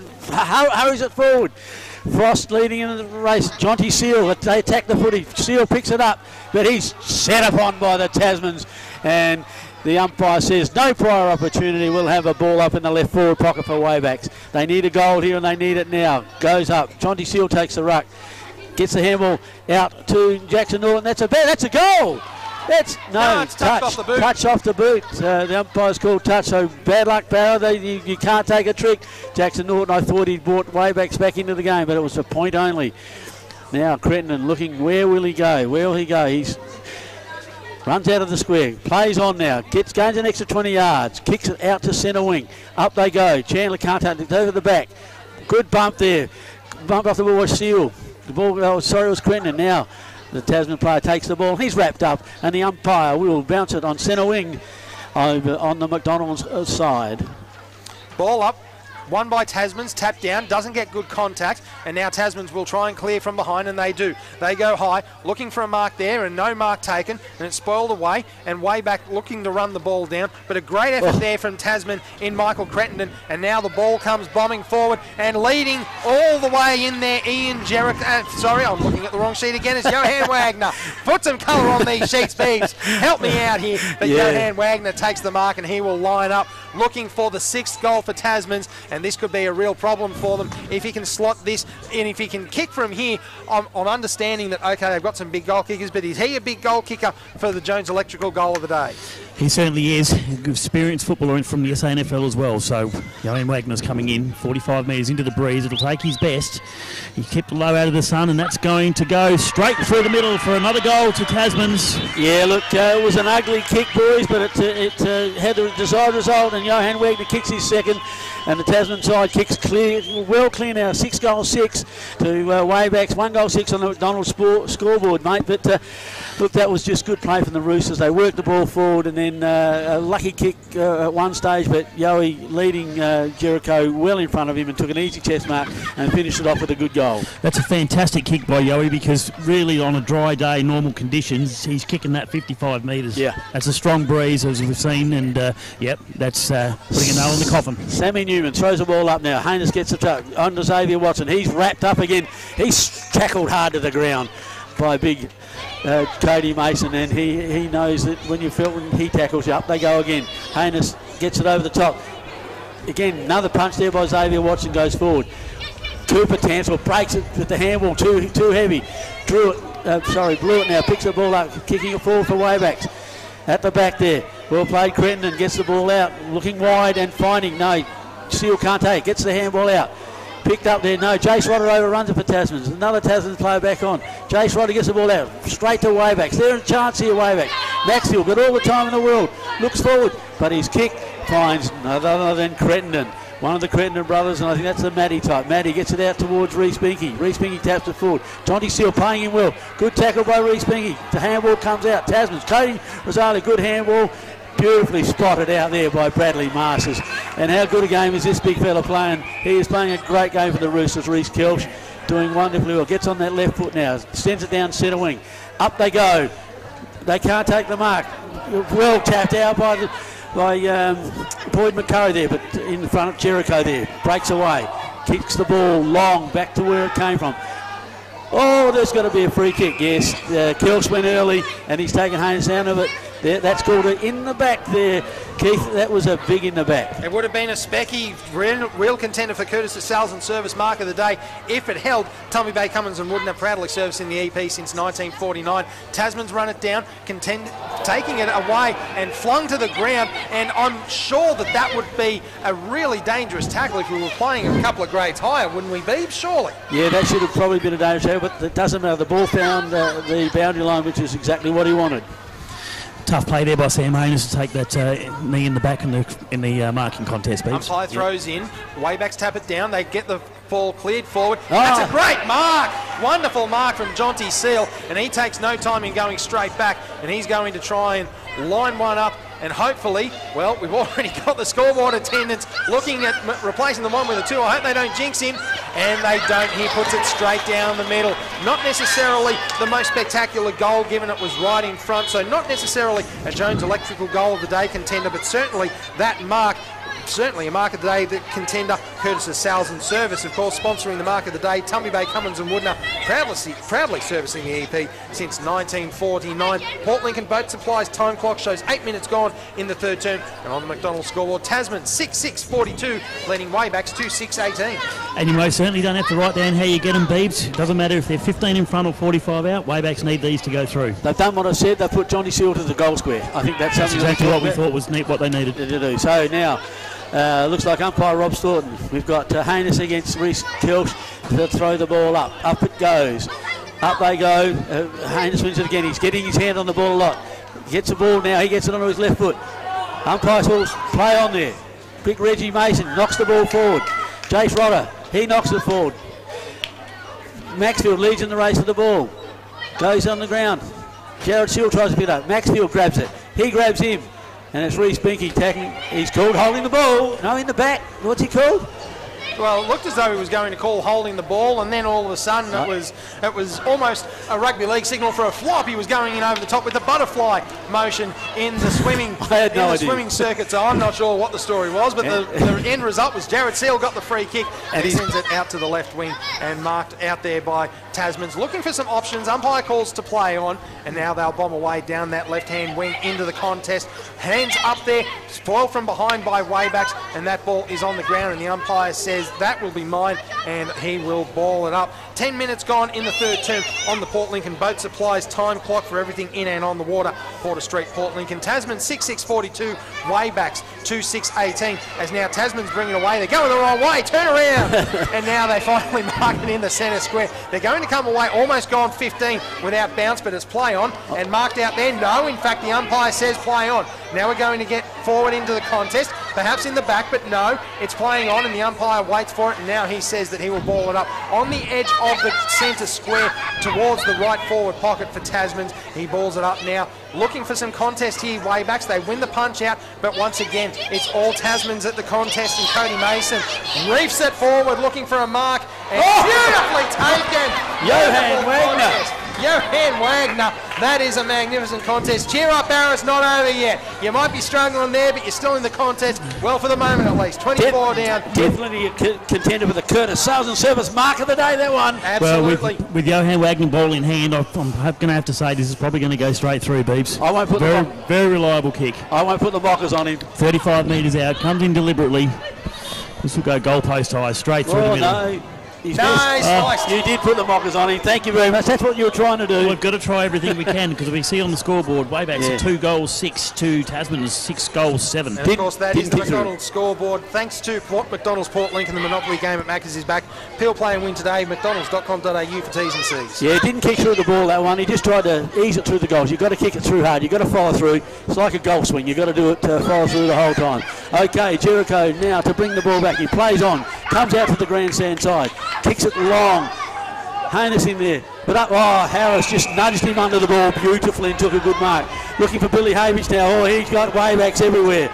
He spells the ball well. Eason picks it up. Gets a handball on the back on the Jericho. Here they go, WAYBACK. They're starting move. Kicking it out to good mark to Blewett. Blewett gets onto his left. Comes on. Kicks it into the centre half forward. Oh, he kicks it out wide. And that's going to go out of bounds. And into touch. That was a horrible kick by Blewett. He's normally a beautiful disposal of the ball, but that was terrible. Tasman's get the kick. Bradley Masters to bring the ball back in for the Roosters. They need to kick some goals quickly here, WAYBACKs. The quarter is going through. It goes up. Spoiled away on the centre wing, and it'll be a throw-in on the McDonald's wing here at Centenary Oval for the 2020 Grand Final with Tasman's leading WAYBACK 6-7-43 to WAYBACK's 2-6-18. Stop calling it in touch, Beebs. You're screwing with my head as the umpire throws it in on the far wing. Caught there by WAYBACKs, and they're fortunate to get that away. And now they're almost going the wrong way, and they'll turn around and they'll bomb it away down the right wing and looking for a contest, and it's spoiled from behind. Play on. WAYBACKs can't dispose of it correctly, but the umpire, in fact, is going to be play on. I thought he was going to call incorrect disposal. Looking for the forward mark, and very well marked there. I believe that's Samuel Clark in that right forward pocket. Looking for some options because he doesn't have much of an angle. He might have to line it up himself. Distance shouldn't be a problem, but that angle could be a real challenge with the wind. He is going to take the set shot. It's a beautiful kick though, mate. It's a beautiful kick. Moving in, looking for a real contender for the Jones Electrical goal of the day. But it's away to the right for a minor score. So no goal for the Jones Electrical goal of the day. Electricians, pumps, power tools, motors, generators and more at Liverpool Street, Port Lincoln. Tasman's 6-7-43, leading WAYBACKs 2-7-19. Jesse Chandler brings the ball back now, out to centre wing. Big long kick out there. Up goes, big Sam Hanus, a big mark. WAYBACKs have got this ball now. He's going to drive it in long to the forward 50. Can WAYBACKs get a mark and possibly a goal? Obviously, he can't quite see what it is. He's twisted and turned on his left. He's going to get caught. That should have been holding the ball. Beebs. Yes, it should have been. It's stacks on the middle. Comes out. Jace Rodder throws it onto the boot. That'll go out of bounds, and that'll be coming back by big Sam Hanus out there. Look, they're having their opportunities now this quarter, WAYBACK, so they've got to take them. Still no Xavier Watson. No, he's been well held by the Tasman player. Now they kick the ball in forward. Up they go. Oh no, WAYBACKs, great mark there. That is, I'm not sure who is it. Maxfield? It does certainly look like him to me. Yes, it is the Sean Maxfield, Beebs. Yeah, and that was a good mark in the middle of the pack. They all missed the ball, and Sean was just standing there. He's a quality footballer. I will put the mockers on him, but he will kick this. He is a quality player, and quality players do the things when their team needs them, and I'm pretty sure this guy will kick this goal. Comes in on the way, and he has kicked the goal. There you go, one Sean Maxfield there. WAYBACKs keeping WAYBACKs in the game. They certainly needed that goal because they are trailing on the McDonald's scoreboard, Keith. Certainly one that they needed there. Tasman's leading 6-7-43. WAYBACK 3-7-25. Strong mark taken there. Genuine contender for Curtis' Sales and Service mark of the day. Tommy Bay, Cummins and Wooden are proudly servicing the EP since 1949. Just keeping it calm, keeping it cool, getting the goal and back to within 3 straight.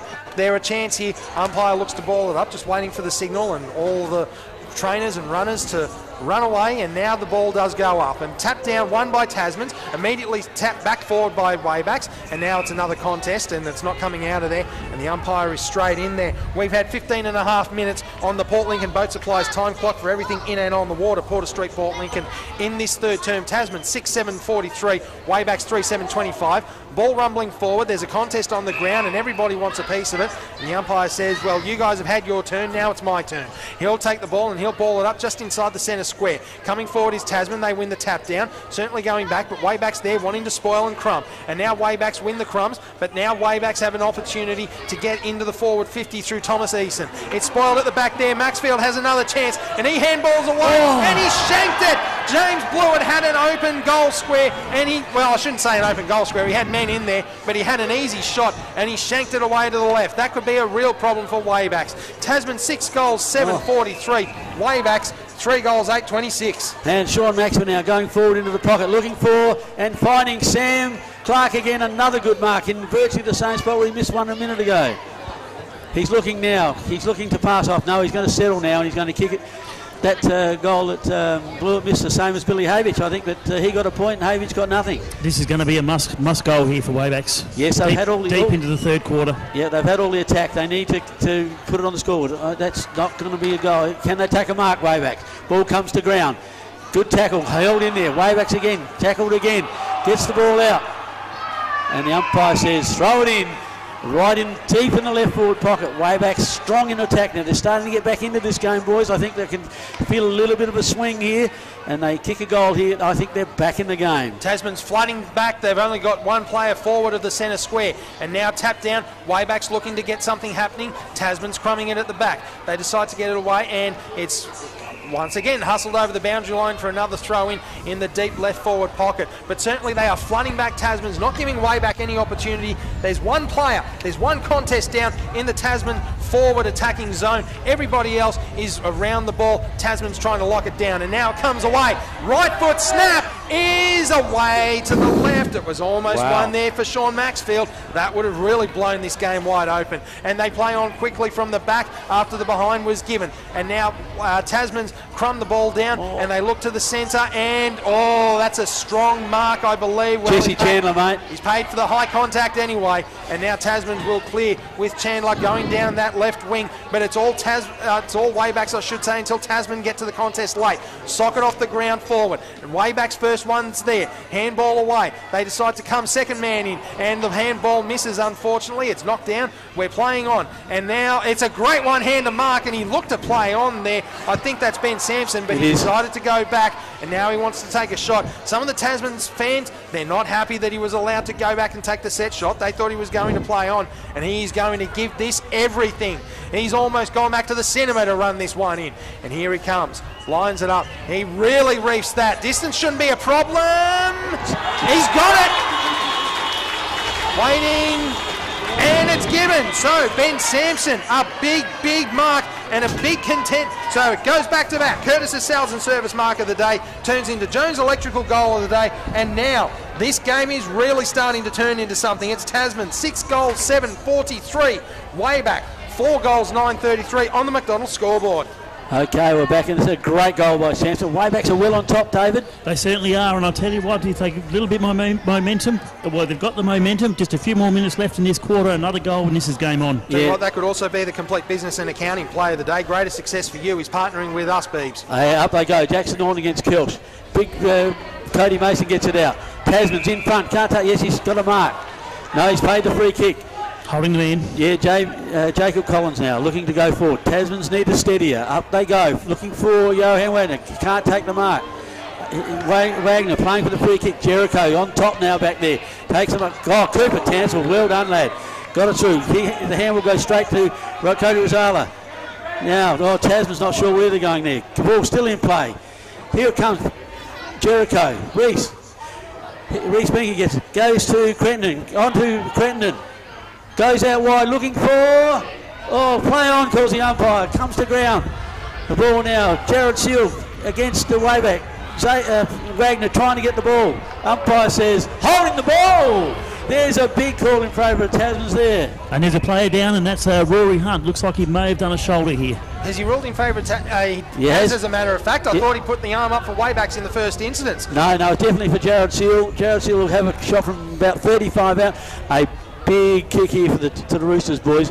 They need to steady here. Waybacks have been on top for the last 10 or so minutes and kicking a couple of goals. This would be a stopper for the Roosters. He comes in now. This is a big kick. In he comes. On its way. Has it got it? No, it's fading across. Played it well across. It's a 1 point only, so that keeps Wayback in the game, Keith. Forget about being the goal of the day. That could have been the complete business and accounting player of the day. Greatest success for you. His partner. Oh, great smother. Here it is for Waybacks now. Ken's waiting to get it. No, he can't pick it up. It's Stacks on the middle. Comes out. The Tasman Collins fumbles again. Gets it to Boyd McCurry. He has a shot. And he's kicked the goal. Boyd McCurry, the coach of the Tasman Football Club. He gives Tasman a big lead now. 7 goals, 7 to Waybacks 4-9 on the McDonald's scoreboard. That was a mismatch. There was mistakes everywhere there, boys. But in the end, the sure hands of Boyd McCurry picked the ball up and snapped truly. If there was ever going to be a goal, the Curtis Sales and Service, or sorry, I should say the Jones Electrical goal of the day. Electrical pumps, power tools, motors, generators and more. Liverpool Street, that is the one, Beeves. Sensational play there. There was big tight contest in the forward goal square, and Tasman were able to get that goal. Yes, they really needed it, Keith, and they take it away from the centre, mate. No, it's a free kick here. Free kick to Tasman. Now, yes, it's a Tasman free kick. They're not going to go 50, but we're going to play on. And the kick reef forward by Reece Kelch, looking for a mark, and it's spoiled from behind by Waybacks, looking for a contender at the bottom of the contest. And now they get it away, looking forward. Almost a big collision there. They got away from that one quickly. And Waybacks now, they look to get away with Xavier Watson. Right foot snap, right forward, and it's dropped there by Tasmans, and that ball trickles over the boundary line, and we're looking at a throw in. He's paid a free kick in the back, I think, mate. No, he's given in the back. 22.5 minute mark of the third term. The McDonald's scoreboard shows. What are we doing now? No, he's kicked it out on the full young Cooper Towns. He's played a great game so far. He's been terrific. But the ball now has gone out of bounds, and it will be a free kick to the Wayback side. McDonald's scoreboard shows Tasman 7-7-49, Wayback 4-9-33. Wayback could really use one here. We're in time on at the end of the third term. Ball reefed into the forward 50 and spoiled from behind Tasman. McCurry can't get there, and it's tapped away now. Wayback on top of it, and it's tapped out and handball forward. And now there's a chance. It's not touched off the boot, but it's going to swing well to the left. And is that out on the full? Yes, it is. So it's missed everything, and Tasmans will be able to clear from the back. We played 23 minutes on the Port Lincoln Boat Supplies time clock at the end of drawing to the end of the third term, I should say. Tasman 7-7-49, Waybacks 4-9-33. Here we go. Tasman's now take it right across the other side of the ground. Numbers over there. Waybacks in a good position. Waybacks mark the ball again. They have been attacking, releasing. Yeah, into Maxfield again. Someone's got a man up on him. He has really come into the game in this third quarter, Sean Maxfield. He is fighting tooth and nail to get Waybacks back into this game. Another shot of goal for Sean. He'll kick this. 50 metres out. Yeah, with the wind right behind him. He's got the wind exactly up his back. He will kick this without any trouble. Just a matter of accuracy, I reckon, Beeves. Yeah, no, he's a beautiful kicker of the football. He will steel himself here. He knows how much this means to the Wayback side. Crucial goal here. In he comes. Kicks now from 50. It's on line, but it's not going to make the distance. No, it goes over the back. And distance was the problem. In the end, he kicked right on 50, but it's a point to the Wayback side. They move on to 4-10, trailing Tasman 7-7. Now, Jesse Chandler to bring the ball back in for the Roosters. You blokes could dead set stop the Southern Aurora. You're doing that well with your tips so far today. That's another ugly kick. But great mark, Billy Habich. He has played a terrific game for the Roosters. He now is trying to run a bit of time off the clock. Looks to go short. Does so across to Crittenden.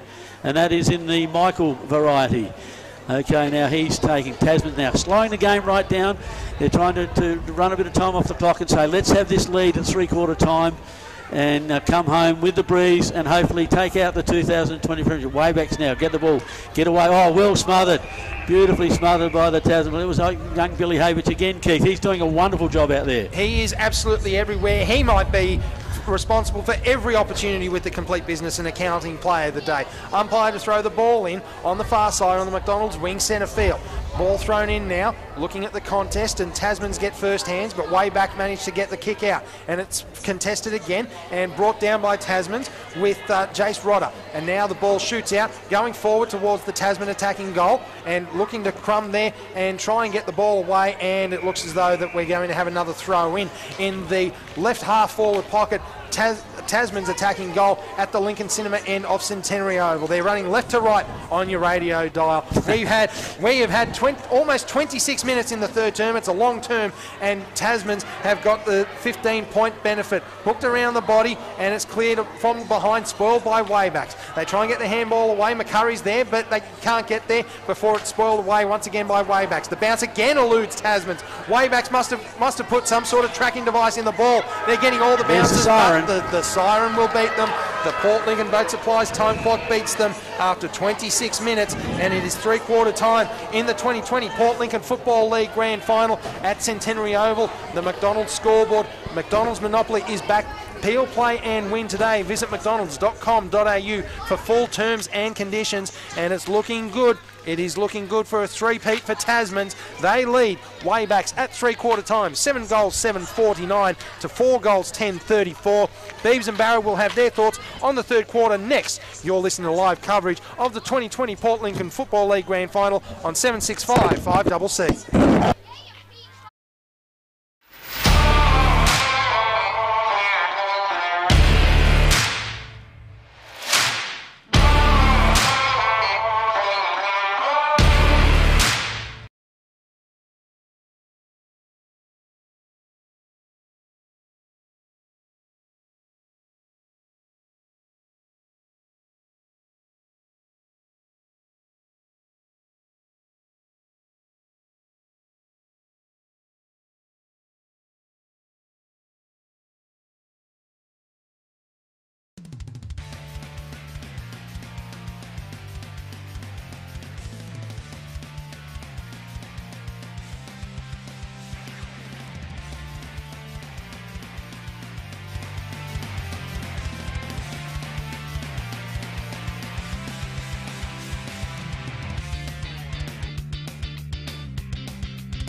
WAYBACKs, they almost got back into that contest, but they're still behind on the scoreboard. They certainly are. A couple of good plays by Thomas Eason and Levi Konitska trying his heart out, and of course Sean Maxfield, absolute superstar, Beebs. Yeah, brought him back into the game then. Him and Konitska have been fantastic. For Tasmans, look, there's been none better than Billy Havich. I think he's been fantastic. Reece Kelch has been also really good. Jesse Chandler, Reece Binky's been good. Tick Jenner's been good as well, and Jared Seal. So look, lots of good players, but this is a big last quarter. Can Waybacks get into it, boys? I hope so. They're going to need quite a few marks of the day, thanks to Curtis of Sales and Service.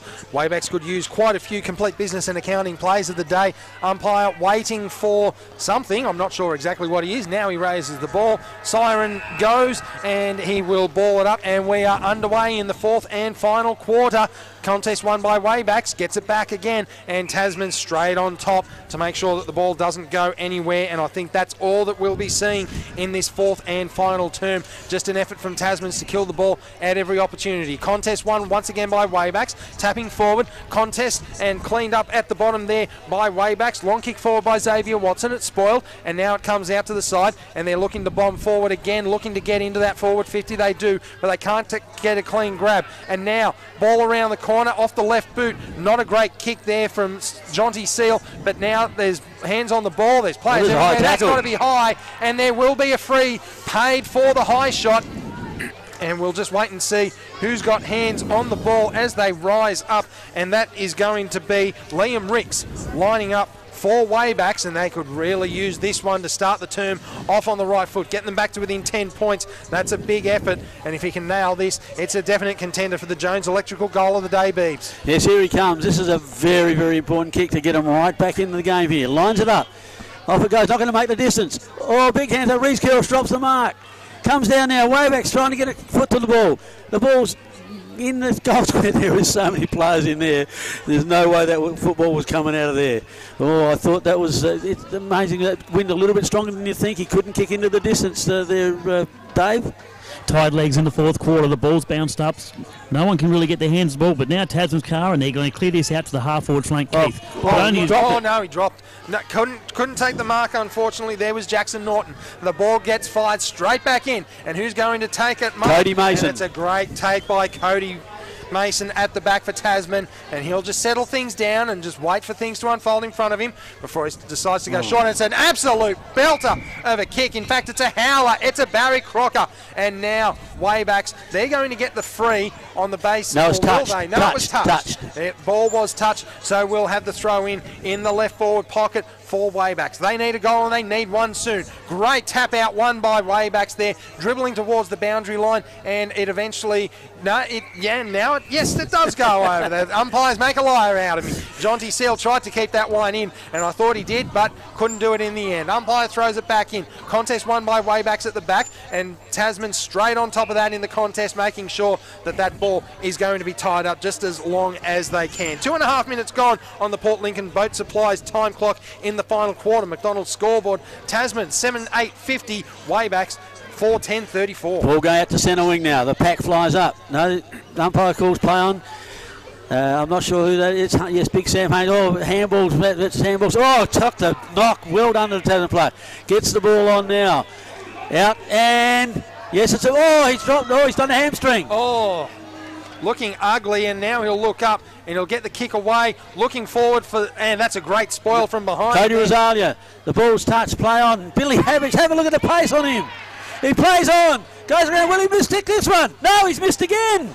Oh, that is a big, big miss, and Tasman's, that could have been the sealer there, but no good, and it's just through for the solitary point. And there are problems in the middle with Wagner. It did look like he did the hammy. I've just lost track of him at the moment. I don't know if he's come off. Boyd McCurry's waiting to go back on. He's waiting for someone to come off. As now Wayback, they send it out to that left-hand wing. They'll come down the centre. No one contesting there for Tasman, but it's a shocker of a kick, and the mark is not paid. It's play on. I thought he had enough of a grab there. Tasman looked to tap it forward. It's rebound, and now they'll get the clearing kick in just anywhere forward, and the mark will be taken by Waybacks in that left pocket, and now they're going to come into the centre.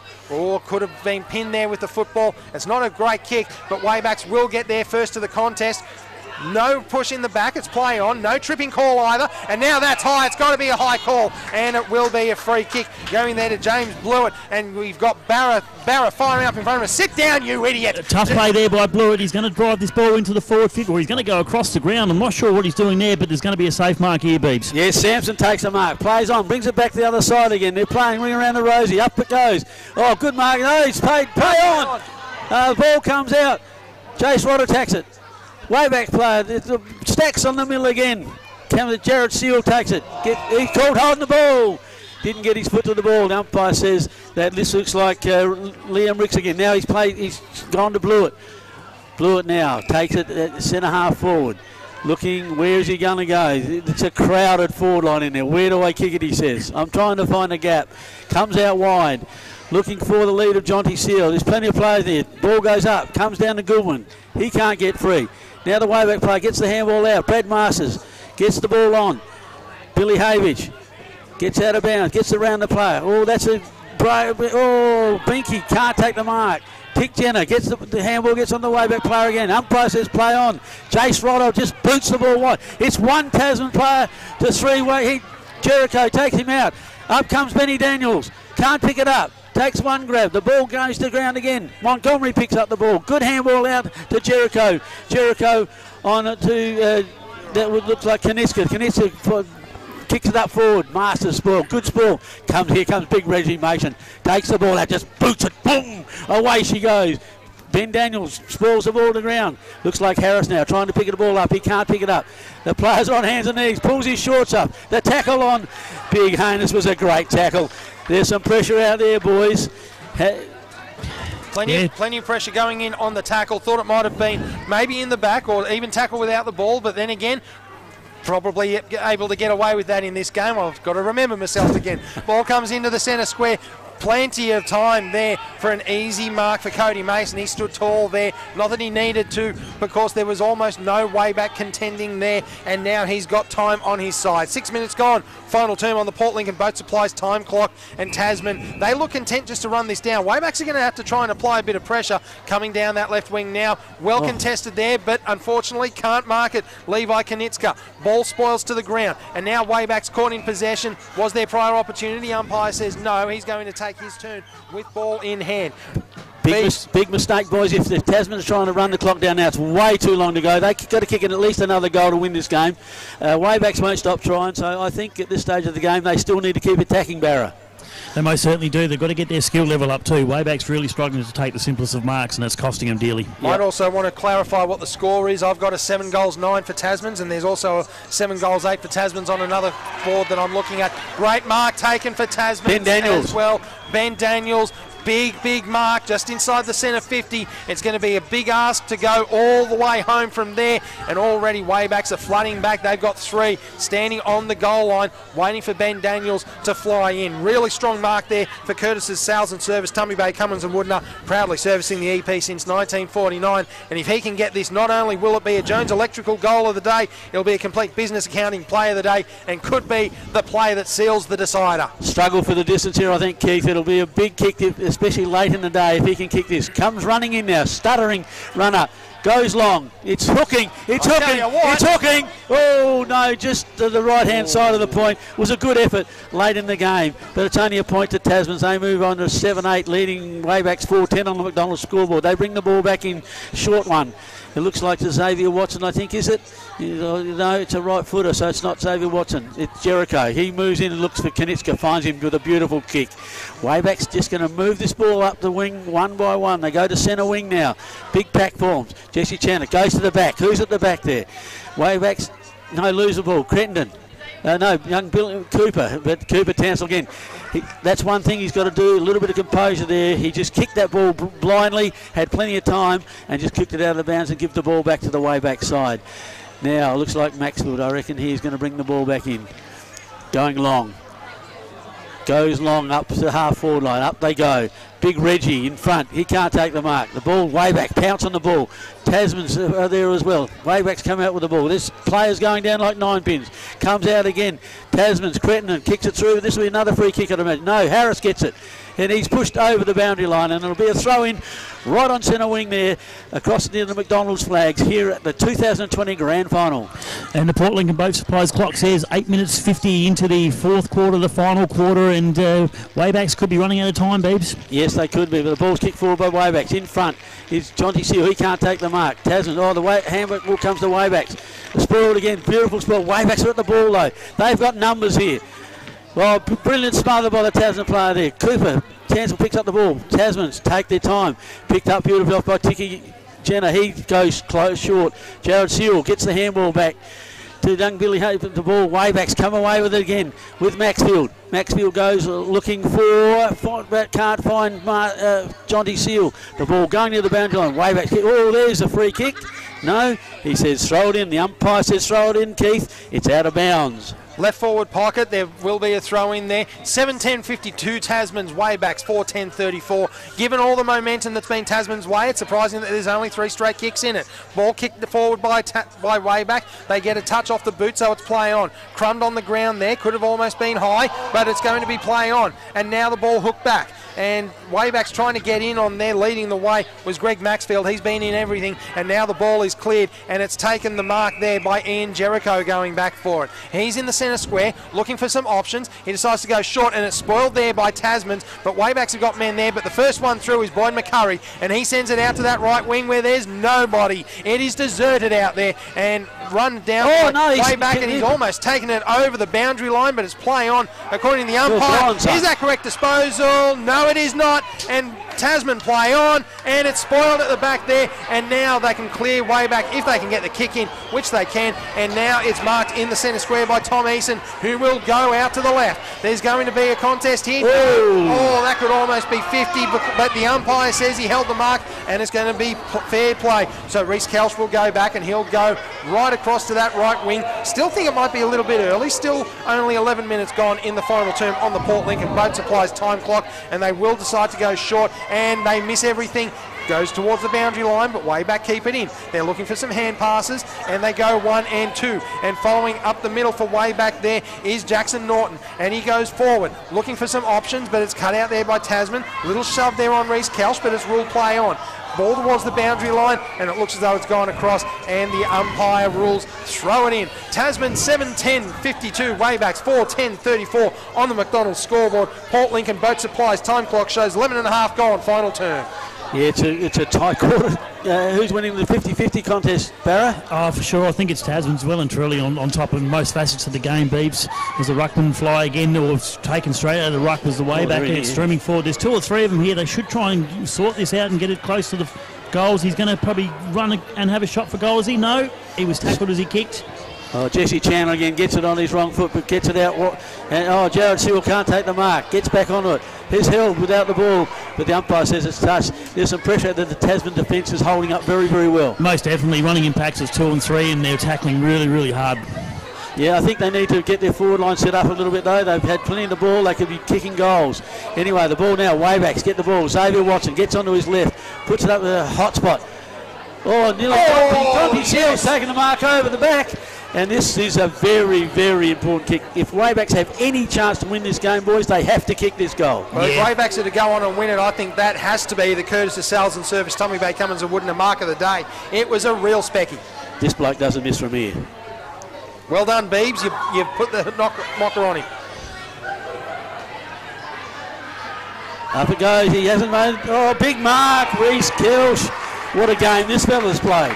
He has been enormous. Reece Kelch goes straight back with his own contender for Curtis of Sales and Service. Tommy Bay Cummins Wooden mark of the day, and now they'll go to the right-hand wing, and it's spoiled from behind there by Waybacks. Ball looking to triple across the line. That was a high tackle. Pretty rough contact there, and the umpire's in there to give the free kick. So that was a big, big play at the back there by Tasman's to make sure that that ball was marked on the line. Could be the complete business and accounting services play of the day, Beebs. Yeah, it certainly could be. Made a long kick up into the forward line. Umpire calls play on, the ball goes to the back. That's the Wayback player kicks it forward there, and looking for the Tasman player, Tick Jenner, takes the mark again. That was a very, very good mark there by him. The ball goes over now, and Reece Binky. They're starting to show a bit of composure, the Roosters now. That was Sean Lever before to the Wayback player I was trying to think of now. Reece Binky, he's going to probably look to put this to the top of the square. Goes in long, kicks into the man. Waybacks have got the numbers. Oh, here we go. One Tasman player. That's Collins down, and he's kicked the goal. That's a definite contender for the Jones 11 electrical goal of the day. He dodged, he went, he turned back, he went sideways, and he kicked it to check side. And Beebs, you're getting quite excited. What an absolutely fantastic bit of play by Tasman's. 3 of the Wayback players all on their own. Ball went in between them. Jacob Collins grabbed the ball, snapped the goal. Absolutely fantastic. So if we have a look at the McDonald's scoreboard, Waybacks still on 4 goals 10 to Tasman's now 8 goals 10 58, and really taking the game away.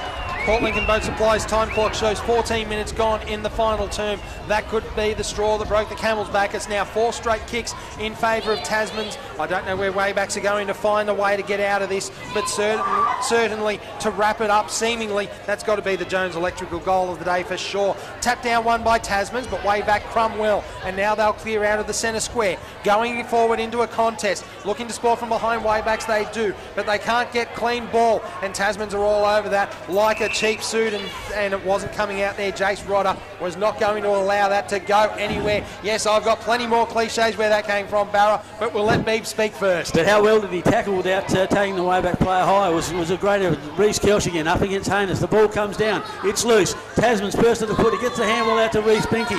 Now he goes out looking out wide, looking for Mitch Jude. Can't make the mark. He gets a shove. The ball goes down. It's out. Boyd McCurry gets the ball. He tries to bullock his way, and the ball goes out of bounds. And right in front of the commentary spot here, Boyd McCurry hands the ball over to the boundary umpire. And Reece Kelch going against Levi Kanisko. Kelch has done an enormous job all day against 3 ruckmen. He's done it all by himself. Fantastic effort. Gets the ball to the forward. McCurry can't. Maxwell willing himself to get every ball forward. Easton grabs the ball.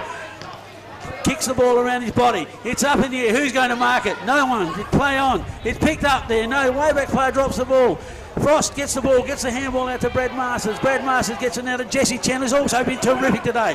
But that's the mark straight into the hands of Ben Sampson.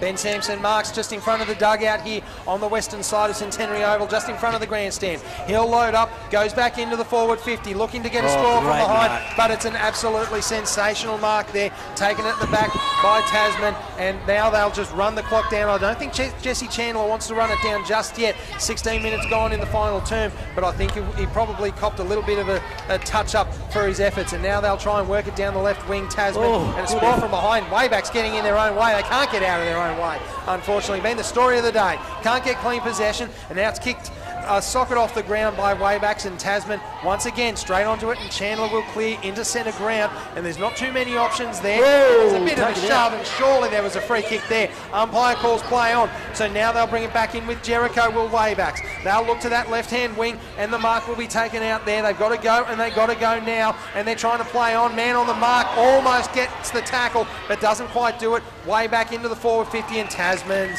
they have all the players back. Too many numbers. They're flooding the back 50 to make sure that the ball doesn't get out. They've only got 2 players forward of the centre square. Could be make it 3 now because they're a chance to go back on the attack, but it's an easy mark to be taken at the back there by Ben Sampson. They just can't get numbers forward, Tasman's, but they don't care. They're just going to try and protect that 24-point lead. 4 straight kicks in it, 8-10 to Tasman's. 4-10 to Waybacks. They'll decide they'll go to the right wing again, and they can't get clean possession, but again they crumb it first, Tasman's, and Crittenden. Michael, as a matter of fact, will handball back, and now there'll be a mark taken. Tyson Jenner will take the kick, and he'll go wide of Beebs. Yes, over the Jared Seal. The Tasmans are using the ball pretty well, just playing keepings off, but still moving the ball. But up it goes there, big pack forms, comes to the ground. Waybacks tackle the ball, Hunt. The ball comes out now to Sampson. Sampson just going to go long. Gets it out wide, out to Jonty Seal. He makes a good spoil there by Masters. Cooper Tansel gets it out wide. Here's a chance for the Roosters.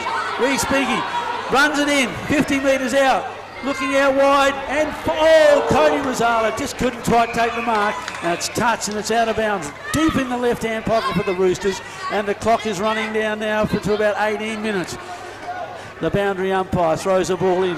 The players are starting to hold their shorts, bend over. This has been a tough, hard game. The ball comes to Binky. He taps it straight to the Wayback player. He passes on now. The ball goes out into the centre area. Up they go. Haynes the 2 Tasman players knock themselves over. Sam Haynes goes forward, but who's in the road? Good effort there by Quentin. He can't quite mark it. Gets taken high. Yes, he's got the free kick, a high kick right in front of us here in the commentary spot. Sloppy tackle there by the Waybacks. It's just what they don't need. Crittenden now about to take the kick. No doubt about it. It was high, and now they will look to run down the clock. Tasman, smart play, and Crittenden goes across for Chandler, and he'll go wider out. And now Nathan Frost, he's crumbing the ball on the ground. They do well to keep it there. Jace Rodder also with the ball, and it goes back and around the body, and they'll just try and get it forward to the wing. And Waybacks will spoil from behind. They'll look for the bounce, and they can't get it. But they'll still crumb on the ground, and they get the spoils. And now looking for some options forward, Waybacks. Can they get the mark? No. There were hands in the back, but the umpire calls play on. It was just body positioning.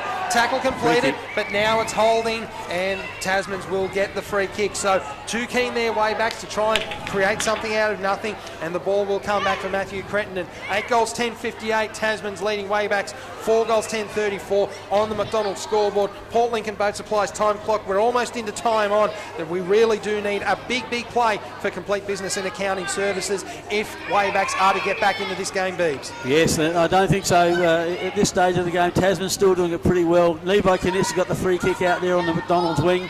He will bring the ball back into attack for Waybacks. Plays on, wastes no time, puts it up there. Up they go, big hand in front. They can't take the mark. Tasmans go away again. There's a free kick. He's called a free tackle, and it's going Waybacks. Maxwell plays on quickly. Takes the ball, looking, he'll try and kick the goal. It's at the back, it's all Tasmans back there. And the mark taken by Nathan Frost. He'll take his time, looks to go short. Goes out wide, finding, it looks like is one of the Crittenden boys, the Michael variety. He goes short again. Tasman's using the ball beautifully. Now Reece Kelch gets the ball. He's had an enormous game. Jacobs takes the mark, looks to play on, no, he decides, I'll waste some time here. And goes backwards now and kicks it to Jace Rodder, his captain. He'll take his time. And Tasman's just running the clock down, boys, now. It's I think it's just a matter of time now. The Roosters seem to be playing well enough and got enough control to hold on to this. Up they go. Ball comes to ground. Right on centre wing, the Tasman player. He goes, there's the siren! The 2020 grand final is won by the Tasman Football Club. They've defeated Waybacks 8 goals, 10-50. I can't see that, boys. 58 to Waybacks 4 goals, 10-34. And that's back-to-back premierships for the mighty Roosters. Fantastic play there by Tasmans, and well deserved too. They held the spaces all day, they tackled hard, they did everything you need to do to win a premiership. Waybacks, on the other hand, Beavs, were just probably not playing enough man on man. When they did find space, the hands weren't clean, kicks were rushed, and that all comes from pressure from the Tasman Football Club. And sensational play by Tasmans today. No doubt about it. There was the pressure all day that they just Waybacks couldn't get their good players doing enough things to get the score running. Their forward line was shut down by a fantastic Tasman back line. Brad Masters in back line held Jonty all day, and the other players back there. How good was Jesse Chandler as well back there? You could just name them all in that back line. Frost was fantastic. The Crittenden boys, they were all good. Just an amazing effort by the Tasman Footy Club, the boys, to keep a good side, and they are a very good side, Waybacks. Make no point about it. They are a great side, but they were just outplayed today by a better football side. I thought Waybacks had a few good tries. The San Haynes obviously did well in that last quarter, but always under pressure every time. Took a couple of hard knocks in the third quarter as well. Sean Maxfield tried his heart out as much as he could. Levi Kniska, the big fella, did as much as he could, but unfortunately, I think for the Wayback Football Club, the ball just didn't bounce their way. You have days like that, and the reason why it happens is because of the pressure. Ben Sampson, once again, he tried well. A couple of players that went missing a little bit towards the end. James blew it. Rory Hunt, the oldest player on the ground, tried his heart out. The run of the ball just didn't go his way. I think maybe lack of pace a little bit, and who they had manned up on him. Every time he got the ball, he seemed like he was under pressure and tackled Beeves. Yeah, look, and for Tasman, I think there was none better than Billy Habich. I thought he was fantastic all day. Closely followed by Reece Kelch. Keith, to have a ruckman to play the game that he played there. He played a kick behind the play. He rucked all day against all the ruckmen that Waybacks could throw at him. He did a wonderful job. And then Jesse Chandler. How good was Jesse Chandler at back line? Threw his body in regardless of the consequences. Said, this is a premiership. I'm not going to lose it. And it was just fantastic. The Creddy boys. The Creddy boys. Reece Binky. All the Creddy boys were good. I thought Cody Rosali had his moments. Jared Seal was very strong in his wing as well. I thought kept a really good player down in Neeson. Thomas Eason. to beat a good player like Thomas Easton is a credit to him. I thought he overshadowed him all day. But Tasman had too much up forward as well. They had too many avenues to goal. Wagner was one of them, but they also had, the other player I didn't mention was Cody Mason, fantastic for Tasman's as well.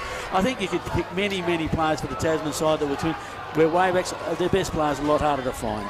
Yeah, most certainly. And I think that the thing is, and it says on the scoreboard, scoreboard pressure is always the main thing. Waybacks kicked a lot of points early on. If they'd have been goals, it might have put the pressure on the Tasman Football Club. But once again, the Tasman Football Club just always seemed to have space, a little bit more time. Waybacks looked a little bit slower. Probably shouldn't have been that way. Waybacks came off the week's rest, but maybe a bit of momentum for Tasman's going in after beating Marble Range last week was just enough. I think that tough game they had against Rangers, I did say earlier in the day that I think that tough game will hold them in good stead because they were a tough side to beat Marble Range. And I think they didn't just beat them, they gave them a touch-up. Well, in the end it was close, but they were well in front at three-quarter time. Keith, what did you think of your first AFL Grand Final? Well, I have to say that certainly looking at the scoreboard for what maybe is to be expected in 2020 with regards to Aussie rules, it's probably on par with what you'd expect. Certainly a scrappy game, but I think the field being heavy really would have contributed to that.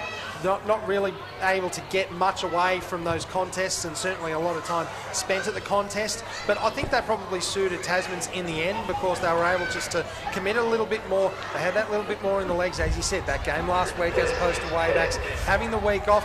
It's always a mixed bag. It doesn't matter what sport you play. Does the week off work? Does it not? It's going to be the question that goes for eternity. Well, it's a catch-22, isn't it? You want to win that second semi-final because you want to be the first team in the grand final. You want to make sure you're there. But then all of a sudden, the team that has the momentum coming in, if they lose that second semi-final, which Tasman's did to the Wayback side, but only just in the last quarter was where the difference was. And then they get to play again, got a few players back in that made a difference to them, I think. Even though Johan Wagner kicked a couple of goals, Ben Daniels got one, Cody Mason got one, Boyd McCurry got one, a very important one, that snap up here in that quarter. And I think that was the difference, that they just had that momentum going for them, and it just made a difference in the end. And one thing they did do, Tasman's too, was playing into the wind. They played the quarters into the wind extremely well. They weren't trying to bomb it in long. We saw a couple of times Waybacks having shots into the goals, into the wind, and it was never going to make the distance. They needed to hit up the leads, which is something they struggled to do all day. Handballs always under pressure. It was always going to be a tough gig, but unfortunately they couldn't quite get there. No, they couldn't. But look, it was a terrific game. Played in great spirit by both sides. There was lots of hard, tough stuff out there, but good, fair footy, which I love, and nothing untoward at all out there from either side. They could both hold their heads high, but the Roosters in the end, boys, just too good, I think. And I think also too, it was a really good start to the game, and Tasman's tried to rough up Waybacks a little bit in the first quarter, and I think that probably worked. And they just went from strength to strength and never really got headed, to be quite honest. Yeah, no. The bigger, Tasman had a few of the bigger bodies out there, like Cody Mason, that really were rough and tumble out there and hard. Hard at the ball. Yeah, Tick Jenner did a lot of hard work there as well. I thought Cooper Tansel, boys, was just fantastic in his first A-grade grand final. I thought he did a wonderful job out there today as well. So there we have it. There's not much more you can really say about the Wayback game. They tried their hardest. They had time. They had times that they did go into their forward 50 and they had good play. They just weren't able to convert. The main game in this is, in most sports, is you've got to score the goals, and unfortunately they couldn't quite do that, and the momentum kept changing back to Tasman's. Now it looks like Reece Binky, I think, winning the best on ground, the Mike Hegarty medal. So I think it looks like him from here. He's not going to say anything. I'm pretty sure that's him. I see if he turns around to it so I can see his number. But an award well done. He's been a terrific footballer for the club. He is at the ball all day, and so well done to Reece Binky, winner of the Mick Hegarty medal. He's certainly not wanting to turn himself around. Yeah, now he turns. Yeah, I saw around. it was him. I could tell it was him from the front. So fantastic effort. But we're going to take a break here, boys, and come back. I just want to get your thoughts first, Beebs. What did you think? Was there really a turning point that could be put down as the complete business and accounting play of the day? Greatest success for you is partnering with us, or do you think that it was just a very slow burn for Tasman's throughout? Well, actually, I thought that goal that went over the back of the pack that Tasman's got was an important goal, and it sort of got them the momentum going, and they never headed back from there, Beast. Yeah, well, I just thought the whole the whole second quarter, that's where Tasman's won the game. They held Waybacks in that first quarter, didn't kick a lot of goals themselves, but when they had a good lead at half-time, and I think that was the difference. That second quarter, they used the wind better, they went direct, they kicked goals, made a difference. 4 goals up at half-time in any grand final, any team will take. What was the margin, boys? 4 goals. 4 goal up at half-time. I think that was where the turning point was. In that second quarter, Tasman took control of the game. Yes, we will take the news now. You're listening to live coverage of the 2020 Port Lincoln Football League Grand Final. Final score here at Centenary Oval on the McDonald's scoreboard. Tasman's 8 goals, 10-58 have defeated Waybacks, 4 goals, 10-34. Beebs and Barrett will have plenty more thoughts, I should say, on the 2020 Port Lincoln Football League Grand Final and on the season generally, coming up next after the news.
Number 8, fantastic game today, Cooper Tansel.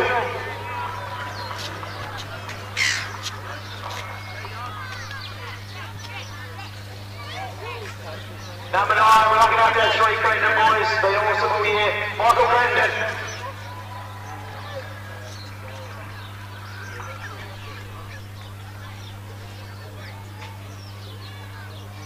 This will be pretty sweet for this break. Number 10, Matty Goodman.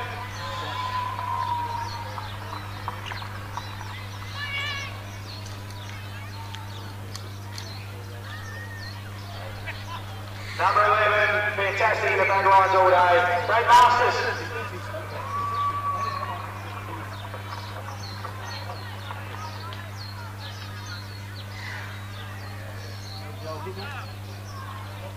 Number 12, Nathan Frost, outstanding again.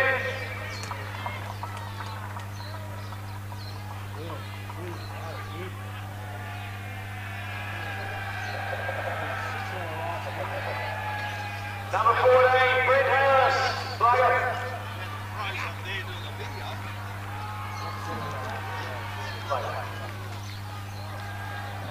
Number 15, another great game, Jared Seal.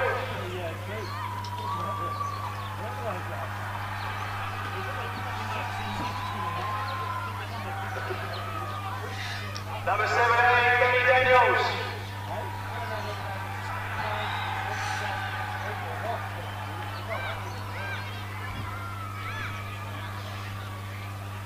Number 18, Johan Wagner.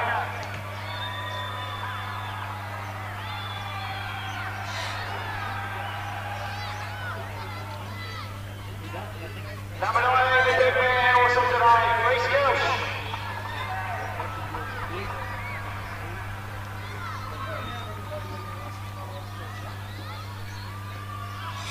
Number 21, young age, Chris Membership, he's going to love this, Cooper Perry.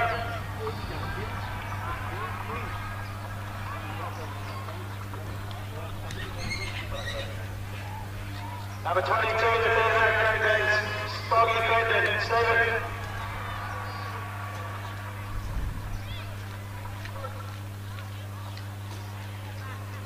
Number 23, Cody Rosalia.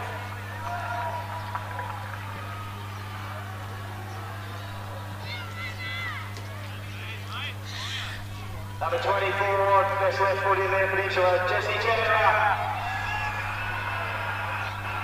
Well, after you go.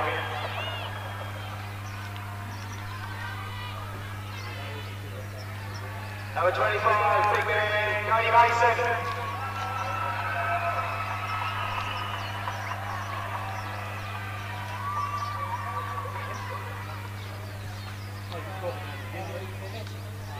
Young gun, he's going to be a superstar this comp, Billy Haywood.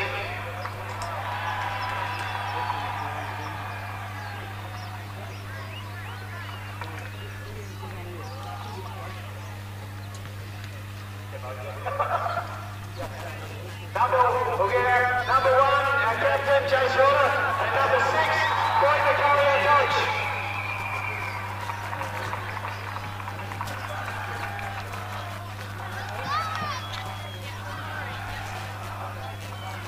One way, very unlucky on the play today. Great team there. Georgie Wilkes come and get one up.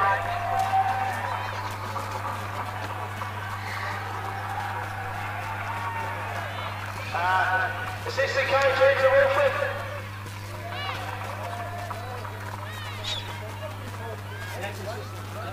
Rowan Craig Reinke.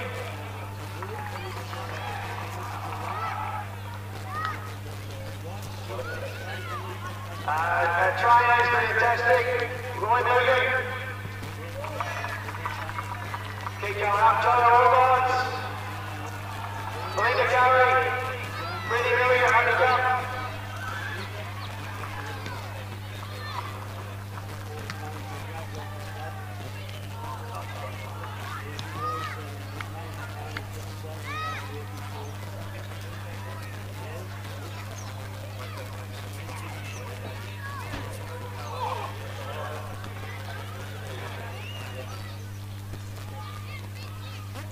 I suppose we'll now call forward the captain and coach to accept the 2020 Football League Premiership.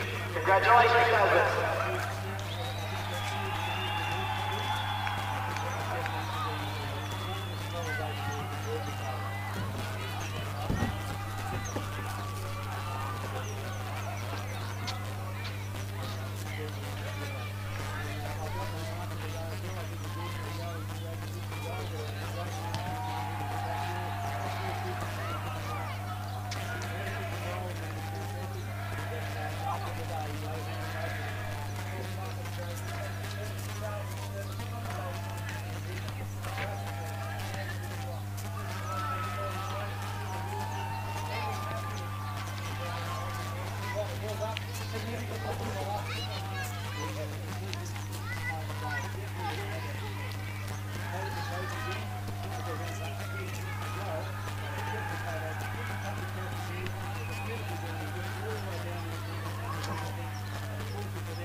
Supporters going over with their players, and a very, very emotional time for the club there.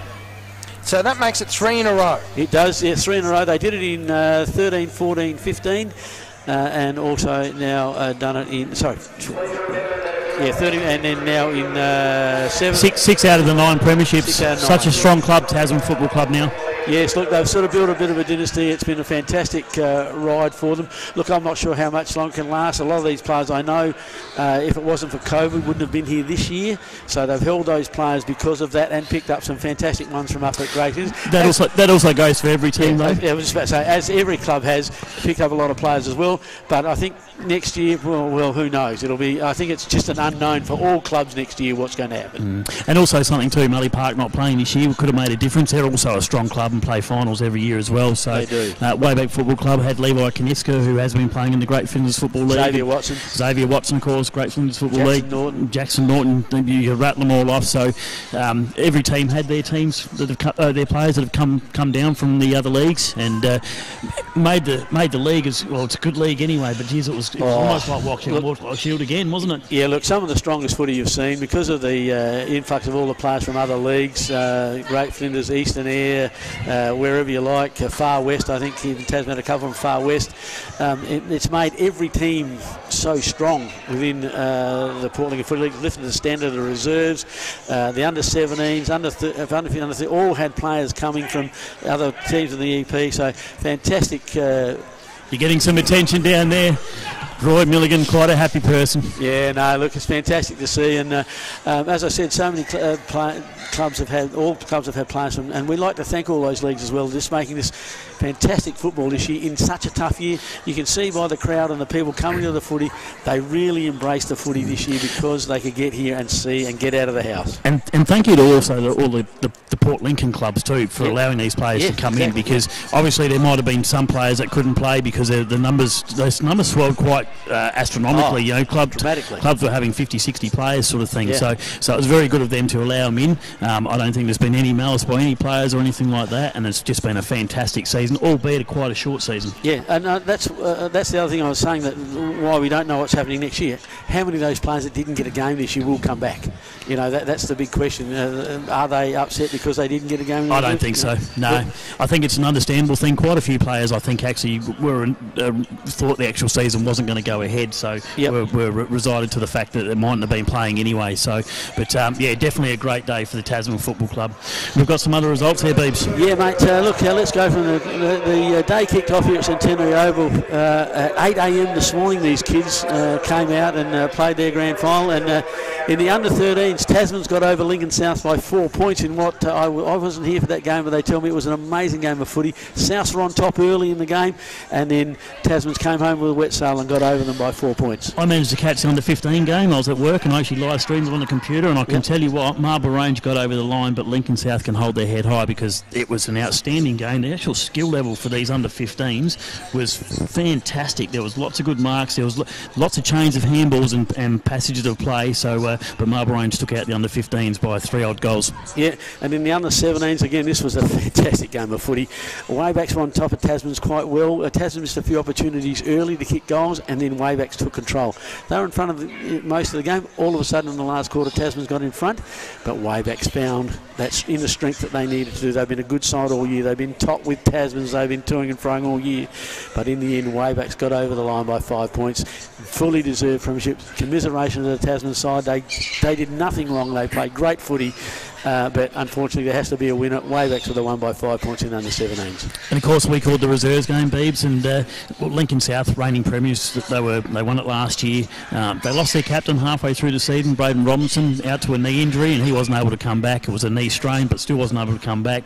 They played a very good brand of football, I thought, against Waybacks. I actually thought Waybacks might have had their measure halfway through the second quarter and maybe into the third, but Lincoln South did all the things they needed to do to get the score on, and really I think they had full control of the game all the way through. Yeah, look, they just found a way to win. When it had to be tight and hard, they knew that had to happen. The reserves game's only 17 minutes, no time on in that game. So they just took the game and said, we know how to win this game down the last quarter, and their players, they slowed the game down. They kept forming the packs, and just Waybacks could not find a way to get. I'm not sure if Camden Madden slowed the game down. He just kept trying to bomb big torpedoes from the back of the centre square. One-step torpedoes. One-step torpedoes. He must have thought he was Bartel or something. So. Yeah, but in the end, in the A grade, we'll move on finally to finish with the A grade. Tasman's 8 goals 10 58 defeated Waybacks 4 goal 10 and a Premiers 34 and a Premiers for 2020 back to back. In all honesty, I think I really enjoyed the game. It wasn't the prettiest game, as Keith, you alluded to. It wasn't the prettiest game in the world, but I think the pressure was there, and I think that's one of the things that Tasman, their tackling was so good. They just tackled hard. And that's the thing, and that's why at one stage there, Waybacks sat on 4 goals 10 for quite a while, and that's, they kept kicking points, and that's the pressure of football. Yeah. When you're under pressure, you're not as clear-headed. You try and bomb away. The ball wasn't going through. I reckon there was probably only 3 or 4 rushed, as we can hear the mighty chant from the Tasman Football Club. I reckon they might be. It's lucky it's a Saturday night, isn't it? Yes, it's going to be a big party there. They're over there, the whole club now singing the song together, which just is so nice. They get a chance to celebrate again. But you were talking about that, the Waybacks, when they did get clear in the end, they had that perceived pressure that wasn't sometimes there. They were clear in the middle quite a few times in that last stanza in the last quarter, but they just kept making mistakes. I actually thought they were clear all day. They had a game plan where they wanted to play the open spaces, and they got their players out there. Yeah. Unfortunately, every time they went to take a mark or get their hands on the ball, they fumbled, and that gave the Tasmans players enough time to tackle. Quite a strong tackling team Tasmans were all day as well. Yeah, well, That's just about a wrap for here, Keith, unless you have anything else you want to put in.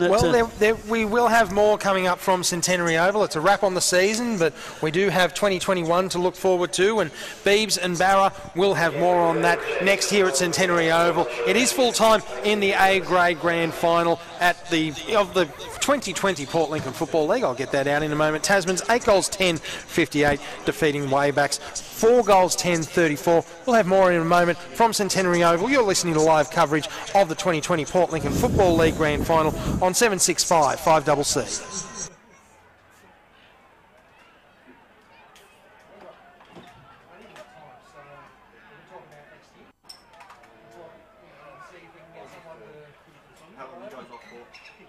Once we're out, we're done. You're just off for a minute now, or? Sorry? You're just off for 1 minute? We've got 3 minutes. Yeah, no, leave it, mate. Yeah. I could put music up, but fuck it. You guys want a beer? No, I'm good, thanks, mate. What we can talk about? What I can do is we can just wrap it up. Yeah. Beeb's a clean living guy. That's an idea.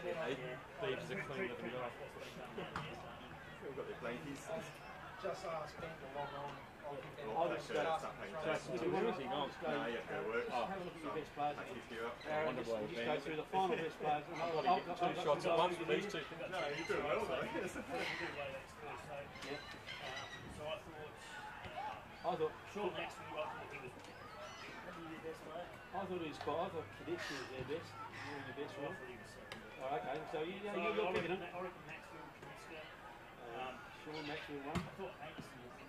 Yeah, I thought he was good. So we're going Kanitska second? Yep. Haynes, I thought he battled hard all day. Yeah. Paul, I'll kill this one, we don't need that now. I think probably Jackson. Just like that. Well, you could still put him in. Jackson Norton, you reckon? I'll go Xavier in front of Jackson. Yeah, 4. And then I'll go Ian Jericho. He really... And then Tasman, well, we have to give it to Reece Beatty because he won the Integrity Award. So I thought that Jesse Chandler's I thought just about done.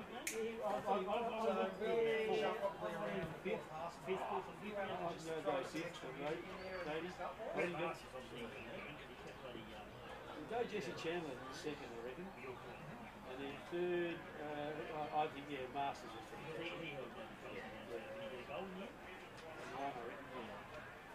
Masters, fourth. Yeah, not strong enough to be in front. I'm looking for first, second, I'm looking for third best player. Sorry? No, average, bit of average. I've got one of them on. We've got Binkman first, Chandler second, Average third, I've got a few goal kickers. We've got a spotlight running now, I've got 30 seconds. I've only got 3 goal kickers. I'm actually going to take that in fifth. I'm happy with that. David was good in the first half. No, he did. Fantastic. We've got a few kicks in the last quarter. Yeah. Jericho just kicked. This will be our last break. And we've got 7 seconds. How long is that? Just as long as you go.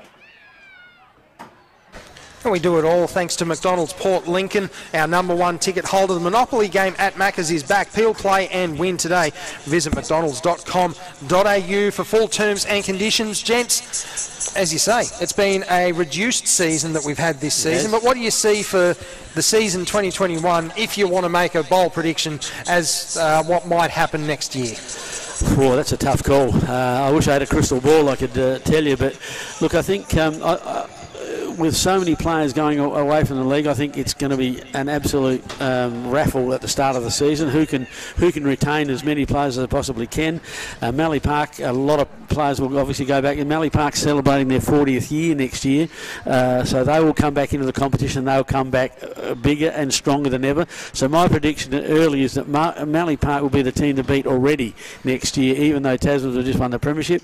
And then I think it's a raffle. Look, Boston's are going to struggle again. They'll lose a lot of players again.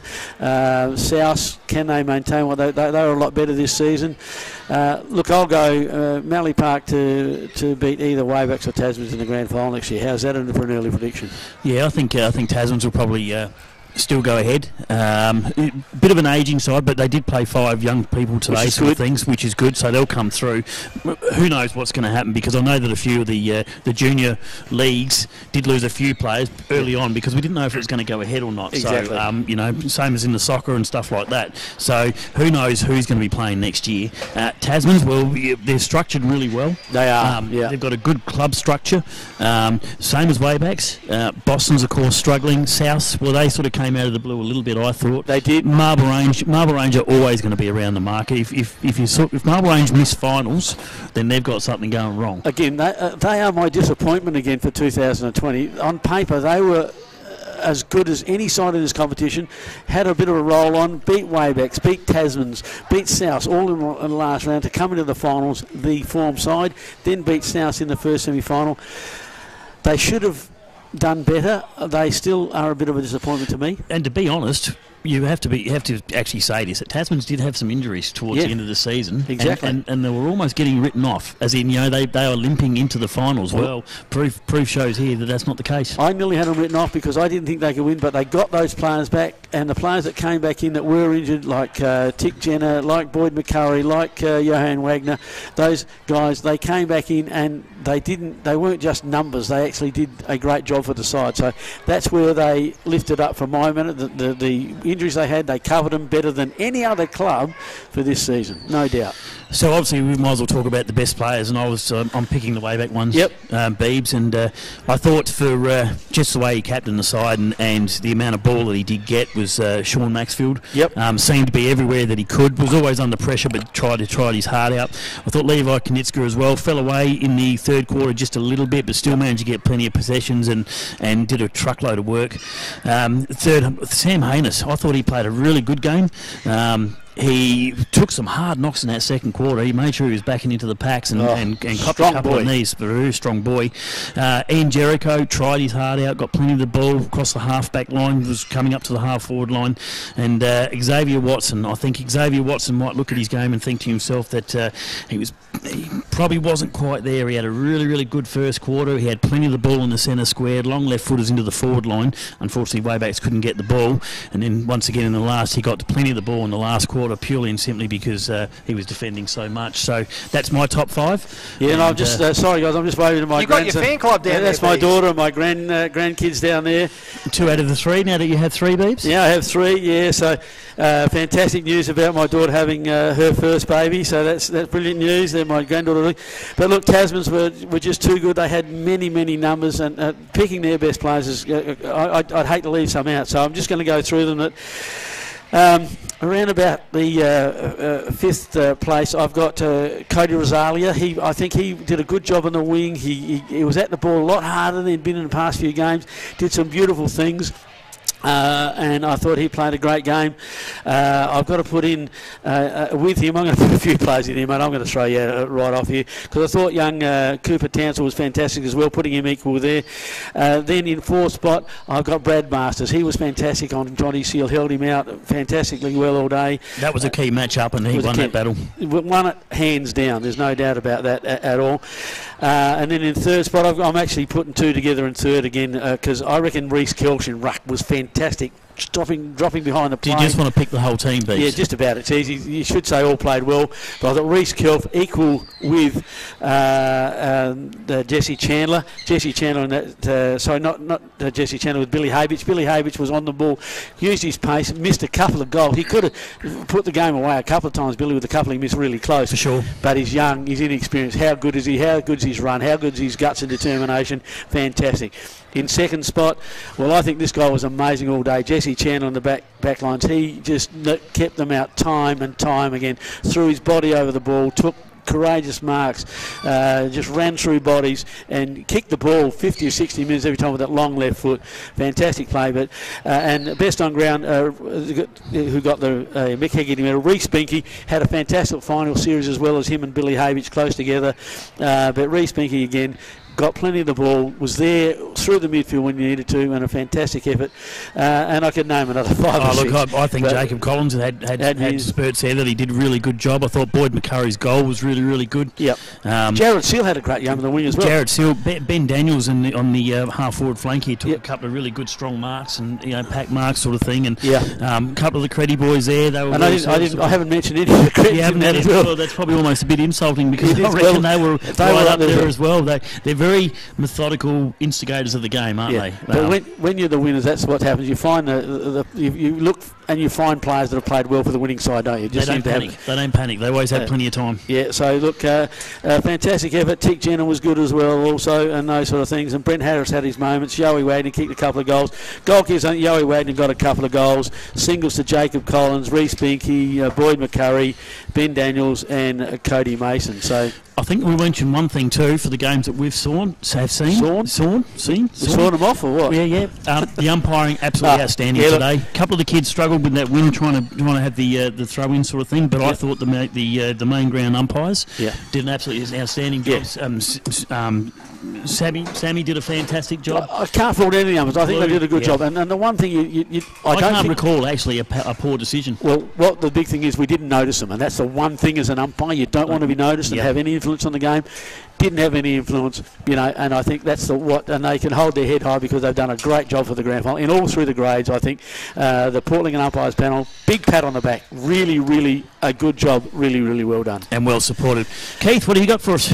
Well, I'd just like to thank the Port Lincoln Football Association and Quinn Dutchke, the operations manager, for allowing us to come down here today and to call the game. It's certainly a great opportunity to get back into the community with no AFL this weekend, the bye weekend, and certainly plenty of finals action coming up there on AFL Nation here on 5CC, but certainly a great opportunity to get back into grassroots sport. And of course, once again, we do have to thank those sponsors, companies that we couldn't have done it without today. For the play of the day, Complete Business and Accounting, greatest success for you is partnering with us. Curtis' Sales and Service, Tumby Bay, Cummins and Woodner, proudly servicing the Eyre Peninsula since 1949 with the mark of the day.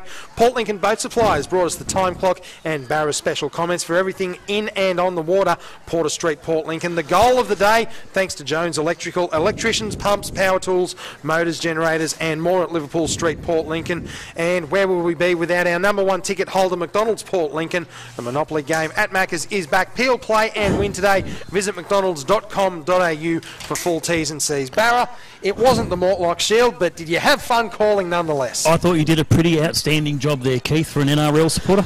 I like to think I did a reasonable job, although I wasn't really aware of why they kept giving the ball away early in the tackle count, but be that as it may. And the players being offside down in the forward. All offside all day, but... fantastic to do it, was fantastic. Yeah, get them onside, they've been doing it all day. And Beebs, as usual, the pleasure's been all yours. Mate, yes, it has been all. I just couldn't work with two better... Yeah, anyway, I'll leave that. No, look, couldn't work with two better blokes. And look, we've got to thank Brad, our technician. He's done a wonderful job doing all this stuff today. Thanks, Brad from Port Free, mate. It's been a pleasure. To everybody that's been involved with the call. Look, we are so lucky to be able to do this thing in today's climate, to be able to be here, sit here and watch fantastic sport all day. So to you, Keith, really well done on your first call, your AFL call, mate. Fantastic. We're just getting a wave there. But Huey Rosalie, it's great to see the young fella walking past with a medallion around his neck as well. Under 17s there. So fantastic, mate. Thanks, Keith. Fantastic working with you, mate. And Barra, as always, look, thank you for the opportunity. It's been brilliant, and it's been a great day. Thank you very much, guys. Thank you, Barra. Thank you, Beebs. And thank you to you for your company joining us this afternoon on 765 5CC. It's been a great day. Tasman's taking out 2 premierships, the final score in the big one. 8 goals, 10-58. WAYBACK's 4 goals, 10-34.